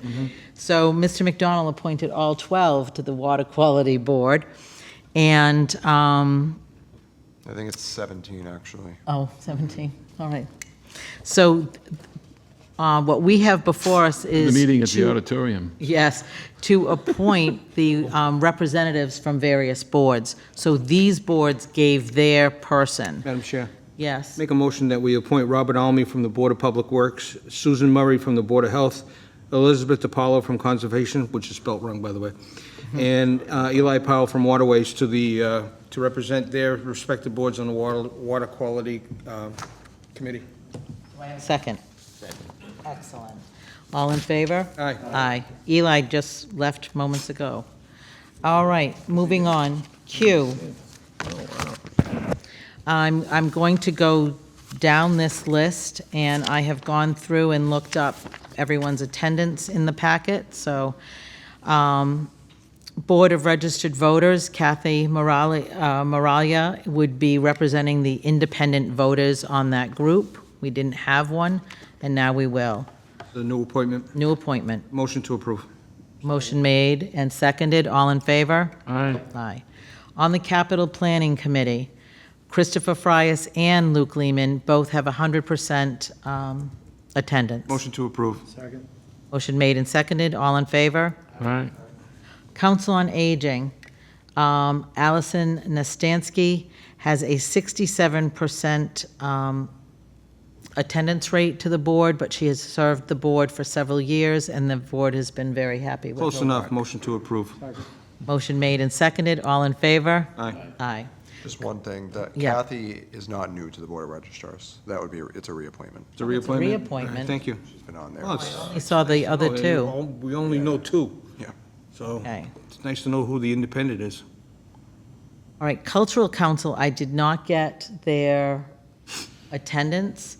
Christine Hubert and Margaret Hollister. Hey, They're interested in doing it. nothing wrong with that. Motion to approve. Motion made and seconded. All in favor? Aye. Historic Commission, Philip Baker, 83%. Hell of a job. Motion to approve. Motion made and seconded. All in favor? Aye. Municipal Broadband Advisory Committee, John Collins. I didn't get any attendance. Peter, John, okay? Good. Motion to approve. Motion made and seconded. All in favor?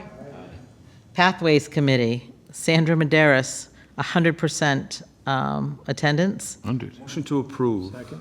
Motion made and seconded. All in favor?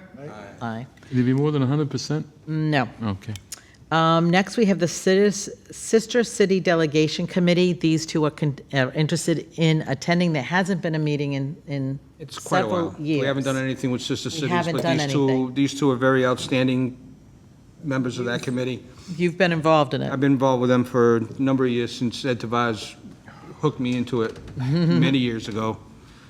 Yeah, motion to approve Belmira Barrios and Diane Kiltica. Second. All right, motion made and seconded. All in favor? Aye. Aye. Waterways Committee, Dana Dorbush, Oh, yeah, 92%. most definitely. Currently the chair. Motion to approve. Excellent. All in favor? Aye. Aye. Thank you.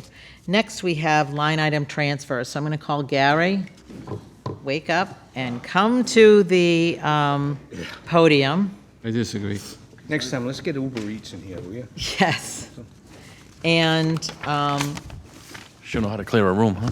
The question that I have, which is, could you tell us what is the band's account? So the band's account, BANS historically, we've had budgeted for a number of years, and it's more of a placeholder in case we have to do short-term borrowing.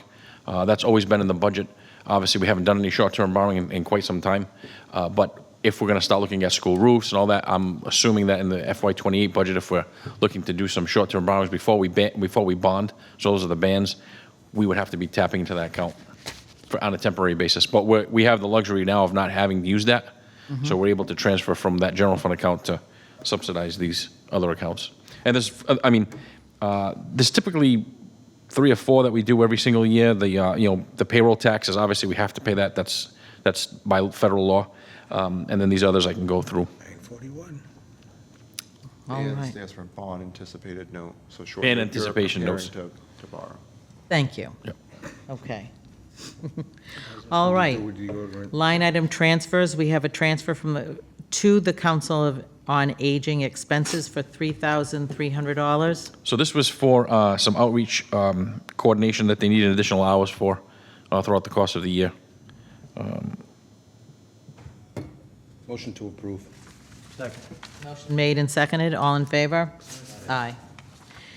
Finance Director expense, $8,000. So this was a case where we were going to do, so I'll give you some history. When we send out tax bills, we go through the tax bill, we go through the demand process, then we go through advertisement, then we go through to foreclosure, which is where we are right now. There's about 300 parcels totaling about $800,000 in delinquency. I wanted to do it in FY27, but we were able to do it in FY26 because we had the resources to do that. We contract with Capola & Capola, which is the #1 tax title attorney in the Commonwealth. They work closely with us. If you remember that prior to my taking over as finance director, they went with a company called Talage. They were pretty much loan sharks, knocking on people's doors all times of the day, placing liens on the property. We brought that process in-house. And that means we have control over what we can, how we can converse with the resident. It works. We spent, it's not that it's a cheap proposal. We've budgeted for some of it, but we spent $25,000 on sending out a first round of letters. We've already collected 100, and this is only 1 week. So we've collected in that 1 week that the letters have hit the street. They'll be due by the end of the month, 103,000. So I'm assuming that we're going to collect probably 3/4 of that, and then we'll have to determine what we do with the rest of it. Obviously, the goal is to work with the residents. We've had people come in for payment plans, so on and so forth. We're not in the business of owning property. We want them on the tax rolls, and we want them paying their tax. So it's been done, and now we're doing it in-house, which is what we did prior to about 4 or 5 years ago. And you're right, we don't want to own property, and we want our residents And the tax to have title a rules way have to changed pay that. tremendously. Yep, We no longer collect the equity on the house. We have to give that back to the homeowner. excellent. Motion to approve the transfer for the finance director expenses for $8,000. Motion made and seconded, all in favor? The next one, Medicare payroll tax, $93,000. The amount for that was due predominantly to an additional amount of buyouts that we had as payroll tax increases at the 1.45% rate. We also have to increase that. This is a balancing act every single year. I try to budget as close as we can, but instead of over budgeting in this account, we usually ask for the line item transfer. This is something that we ask for every single year. We have to pay it. It's federally mandated, but it was due to some buyouts and as I mentioned, just the payroll increasing. Motion to approve. Motion made and seconded, all in favor? Aye. Aye. And the last one, Youth Commission expenses, predominantly it was because of a split year payroll, which we needed to fund that position. But at the end of the budget, it was short by $500. Motion to approve. That's been corrected for 2027. Okay. Motion made and seconded, all in favor? Aye. Aye, excellent. Thank you very much. Thank you very much. And this is it, this ends the This is line it. item This is transfer? actually This is the it. We 14th is are- the last day on the Okay. the rules that we have to And- transfer. And we signed all of our end-of-year expenses earlier today, so We're fully into Everything is done. FY '27.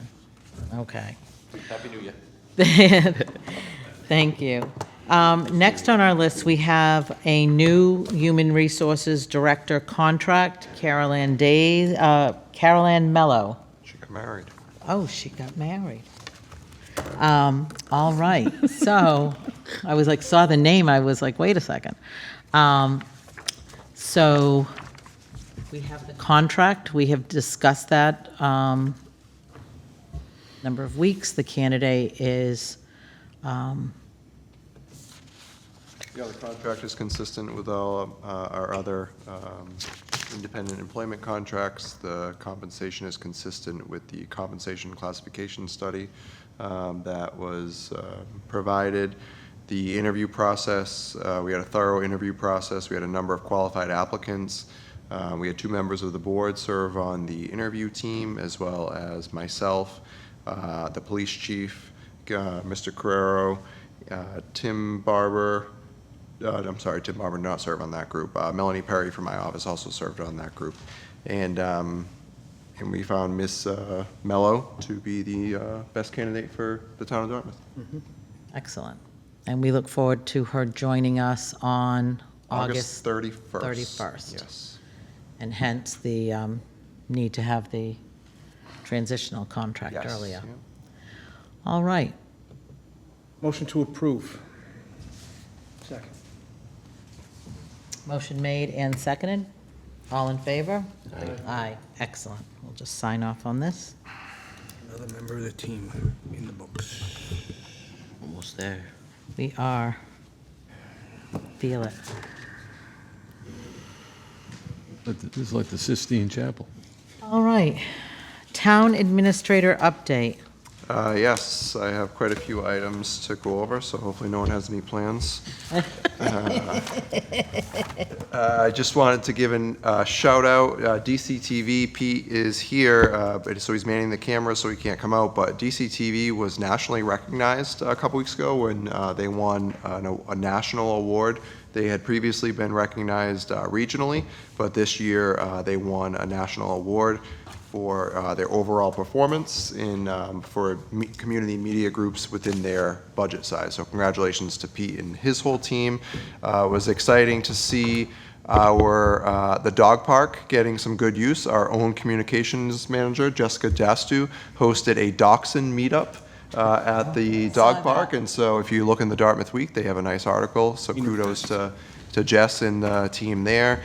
Just a reminder, we had some serious heat a couple weeks ago, and unfortunately the Peyton Aram Bridge was closed down. We are anticipating extreme heat on Tuesday and Wednesday of this week. So while we hope to keep the bridge open, there is a good chance that the bridge will be shut down. We try to coordinate with public safety. Just so people understand, maritime law requires us to actually keep the bridge open. So we got a complaint. Well, it's not, the weather's not even that nice. People aren't even, boating that much today, and we completely understand. However, there's Coast Guard regulations that literally require us to keep the bridge open if it's not operational. We've also cut so much off the bridge, so what happens is it gets really warm, the steel expands. And that's why you see sometimes DPW's out there actually spraying it with water to cool it down, so the expansion stops, right? So it contracts. We've cut off so much of the bridge, the steel bridge, from it expanding that we cannot cut off any more of the bridge. So when it expands, we cannot close it. So that's why you see sometimes we preemptively have to leave it open and prevent it from opening and closing, because we would not be able to close it. It would get stuck. So now we're actually on the concrete deck, so you can't cut off the concrete deck. So just want to give everyone the heads up. We understand the frustration, but it's one of those things, Mother Nature, we have to deal with until we come up with some solutions. The state is still approaching their 25% design, and so we continue to try to push them and work with the state to move forward with that design process. On that, I do want to commend Fire District You could've 1. built 3 buildings by Luckily, had put a vehicle on the other side of the bridge last week, and it did need to respond to a fire, a house fire, and responded to another health matter with Stat Ambulance. So I commend them, and they are working, Tim Lancaster and Tim Barber are working together to Yeah. make the best of a bad situation. And also, if the gates are up, we ask the public to not walk past the gates. We had a few intoxicated individuals over the past couple of weeks when Let it 'em was go, closed let 'em down. go. That at night, that walk past the gates. Don't say stupid. You're gonna get in trouble if the police come out, so just be smart, make good decisions, ask the public to do that. Also excited to share that our library started the new seed packets this year, where you could go into the library and get seeds for your garden, and they handed out over 2,500 packets so far this year to the community, so really exciting. Dartmouth was the host of the Regional Emergency Management Meeting for the month of June, so it was good to have all the emergency management agencies in town. Last Thursday, Conservation, Board of Health, and Jessica and Harbor did their first round of water quality testing. It was a beautiful morning, and all that went off very well. Also want to commend our collector's office, Shannon, who is our town collector. They're in the process of actually cleaning up 26 years of uncollectible personal property. So going back to 1995, they're cleaning up all of the personal property. Or, I'm sorry, 1999. The community park playground will reopen on Wednesday, so they're doing the finishing touches on that. Our first Water Quality Advisory Committee meeting will be in this room tomorrow, the 14th at 6 p.m. The New Bedford Junior Regatta was held this past weekend, was successful, brought a number of people into town. And then finally, our Affordable Housing Buy-Down Program has been open. That's the program that offers grants up to $195,000 for first-time home buyers. We did a lottery. We only had one eligible applicant. Oh. So we are going to be reopening it on a rolling basis. So there won't even be a lottery. If you apply and you are eligible, all the information can be found on our website. It's a first come, first served basis. So the income limits are all there.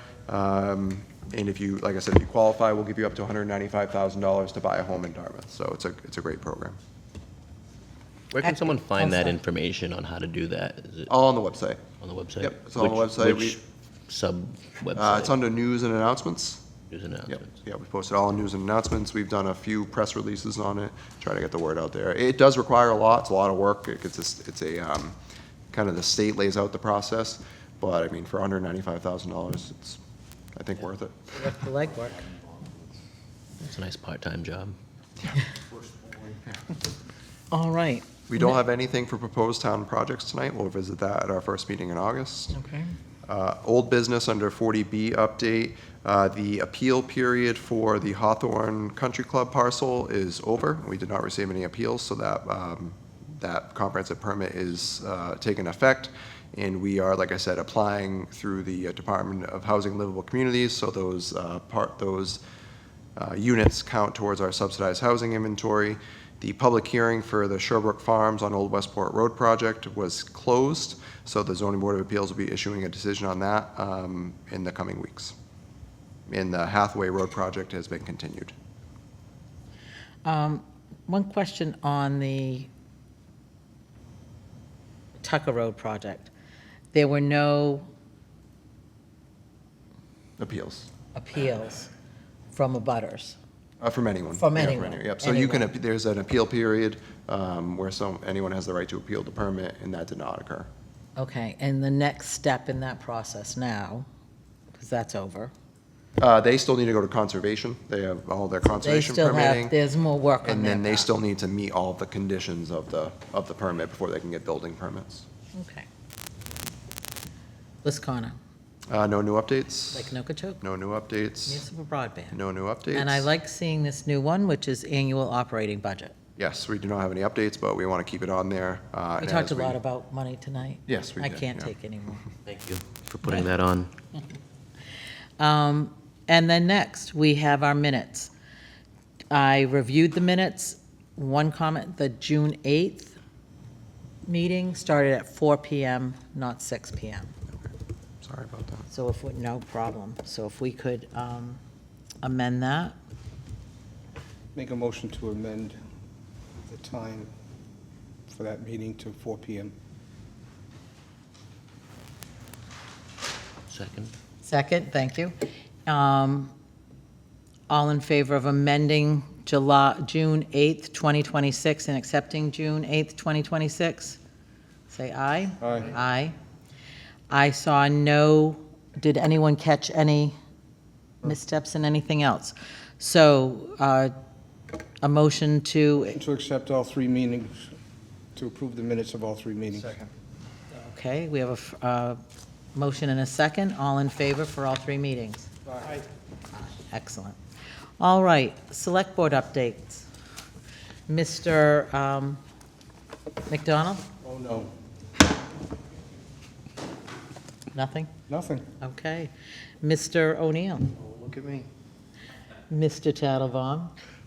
This is an incredible agenda, thanks to you, Mrs. Brooks, and our town administrator put together. We covered a lot of ground. Great job. Is that who we're blaming tonight? I'm taking full responsibility. I went through the list, but I had said, next time I want to know how many pages it's going to be, because this. Like I said, the Bible's shorter. 366 was a lot. Left for next meeting, or we covered everything? Yes, we have a list for next meeting, yes. Great job, thank you. Nate, anything? Quick thing, I don't know, have we gotten any complaints or issues with getting down to Round Hill with the new system they got there?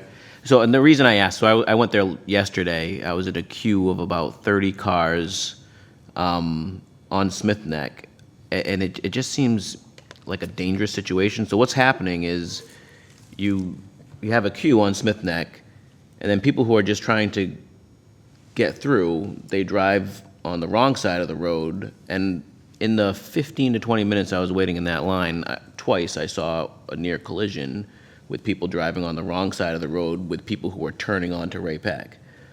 So I don't know, it just feels wrong, like the setup there. I don't know what can be done if there's, I don't know, maybe it's reaching out to Parks and Rec. Sunday? The suggestion would be to contact the traffic safety officer and have him take a look at it when the queue is that long, and for him to meet with the park board to discuss what needs to be done. As I said before, The you can process fix right whatever now you is the can, but you same. can't fix stupid. Yeah, the process is the We same. haven't changed anything yet. We're looking at doing plate readers next year. But that's not what we're doing now. I think, so the thing that's changed is they have the counter now, so they only let as many cars in as there are spaces. And As a result of the complaints received before about people not parking where they should park, and people not being able to find parking when they got down, because there was no limitation before. So the counting is new. And so this type of queuing has never happened, at least as long as I've been around. But anyway, and I know We can look into it. it's sort of Parks and Rec's deal, we'll but look it into ends it, up on the road, and it just feels like something that we should look into, and preemptively, reaching out to Parks and Rec and with the police department and seeing if there's something that can be done to make it a little safer. And I'm sure it's only a matter of time before the people who are just trying to drive to their house on the other side of Round Hill start getting upset. But anyway, other than that, I've got nothing. Okay. The only thing I have coming up, again, for those of you looking for something to do, staying cool for the next few days, but Tuesday nights, the Dartmouth Community Band is back for their concerts, which are free and at Apponeganset. Wednesday nights is the traditional summer concert series. There is a fee to get in that. Those are every Wednesday nights. And coming up the following weekend, the weekend of the 25th, July 25th, it's the Paid Narrum Annual Sidewalk Sale. And coming up at the Zeitarian for the next 2 weekends is Margaritaville, if you're interested in Our that. new loading zone Plug in. by then. You, usher you. Yes, I'll see you then. Sure. Our next meeting with a shorter than 3-hour agenda is scheduled for April 3rd. And before August 3rd. Yeah, I'm pushing them way off now. I'm wrong, you got the date. I know, I'm a my mess. God. So before we close tonight, we do have a recognition, and this is for Dr. Agai, in recognition of his 22 years of committed service to the Zoning Board of Appeals. Since joining the board in 2014, Dr. Agai has generously contributed his time, expertise, and thoughtful leadership in service to the Dartmouth community. We have a citation for him, and he has served on the Zoning Board of Appeals, and my thought is to make him an honorary member. He's still interested in the committee work, but this would be a non-voting member of the committee. So I don't know how anyone else is feeling about Dr. Agai becoming an honorary member. That would be wonderful. Okay. Ray's done a great job. Emeritus? He has. Emeritus, yes, we'll give him status. So I will see if he's going to the next ZBA, if they know if he's coming, and I'll show up there with that. Absolutely. Otherwise, we'll just Zoning let Michelle emeritus. hang on to it. Zoning emeritus, so that's not an easy board. All right, so. Motion to adjourn. Motion made to make him an honorary member, and motion to adjourn, seconded. Second. Second. All in favor? Aye.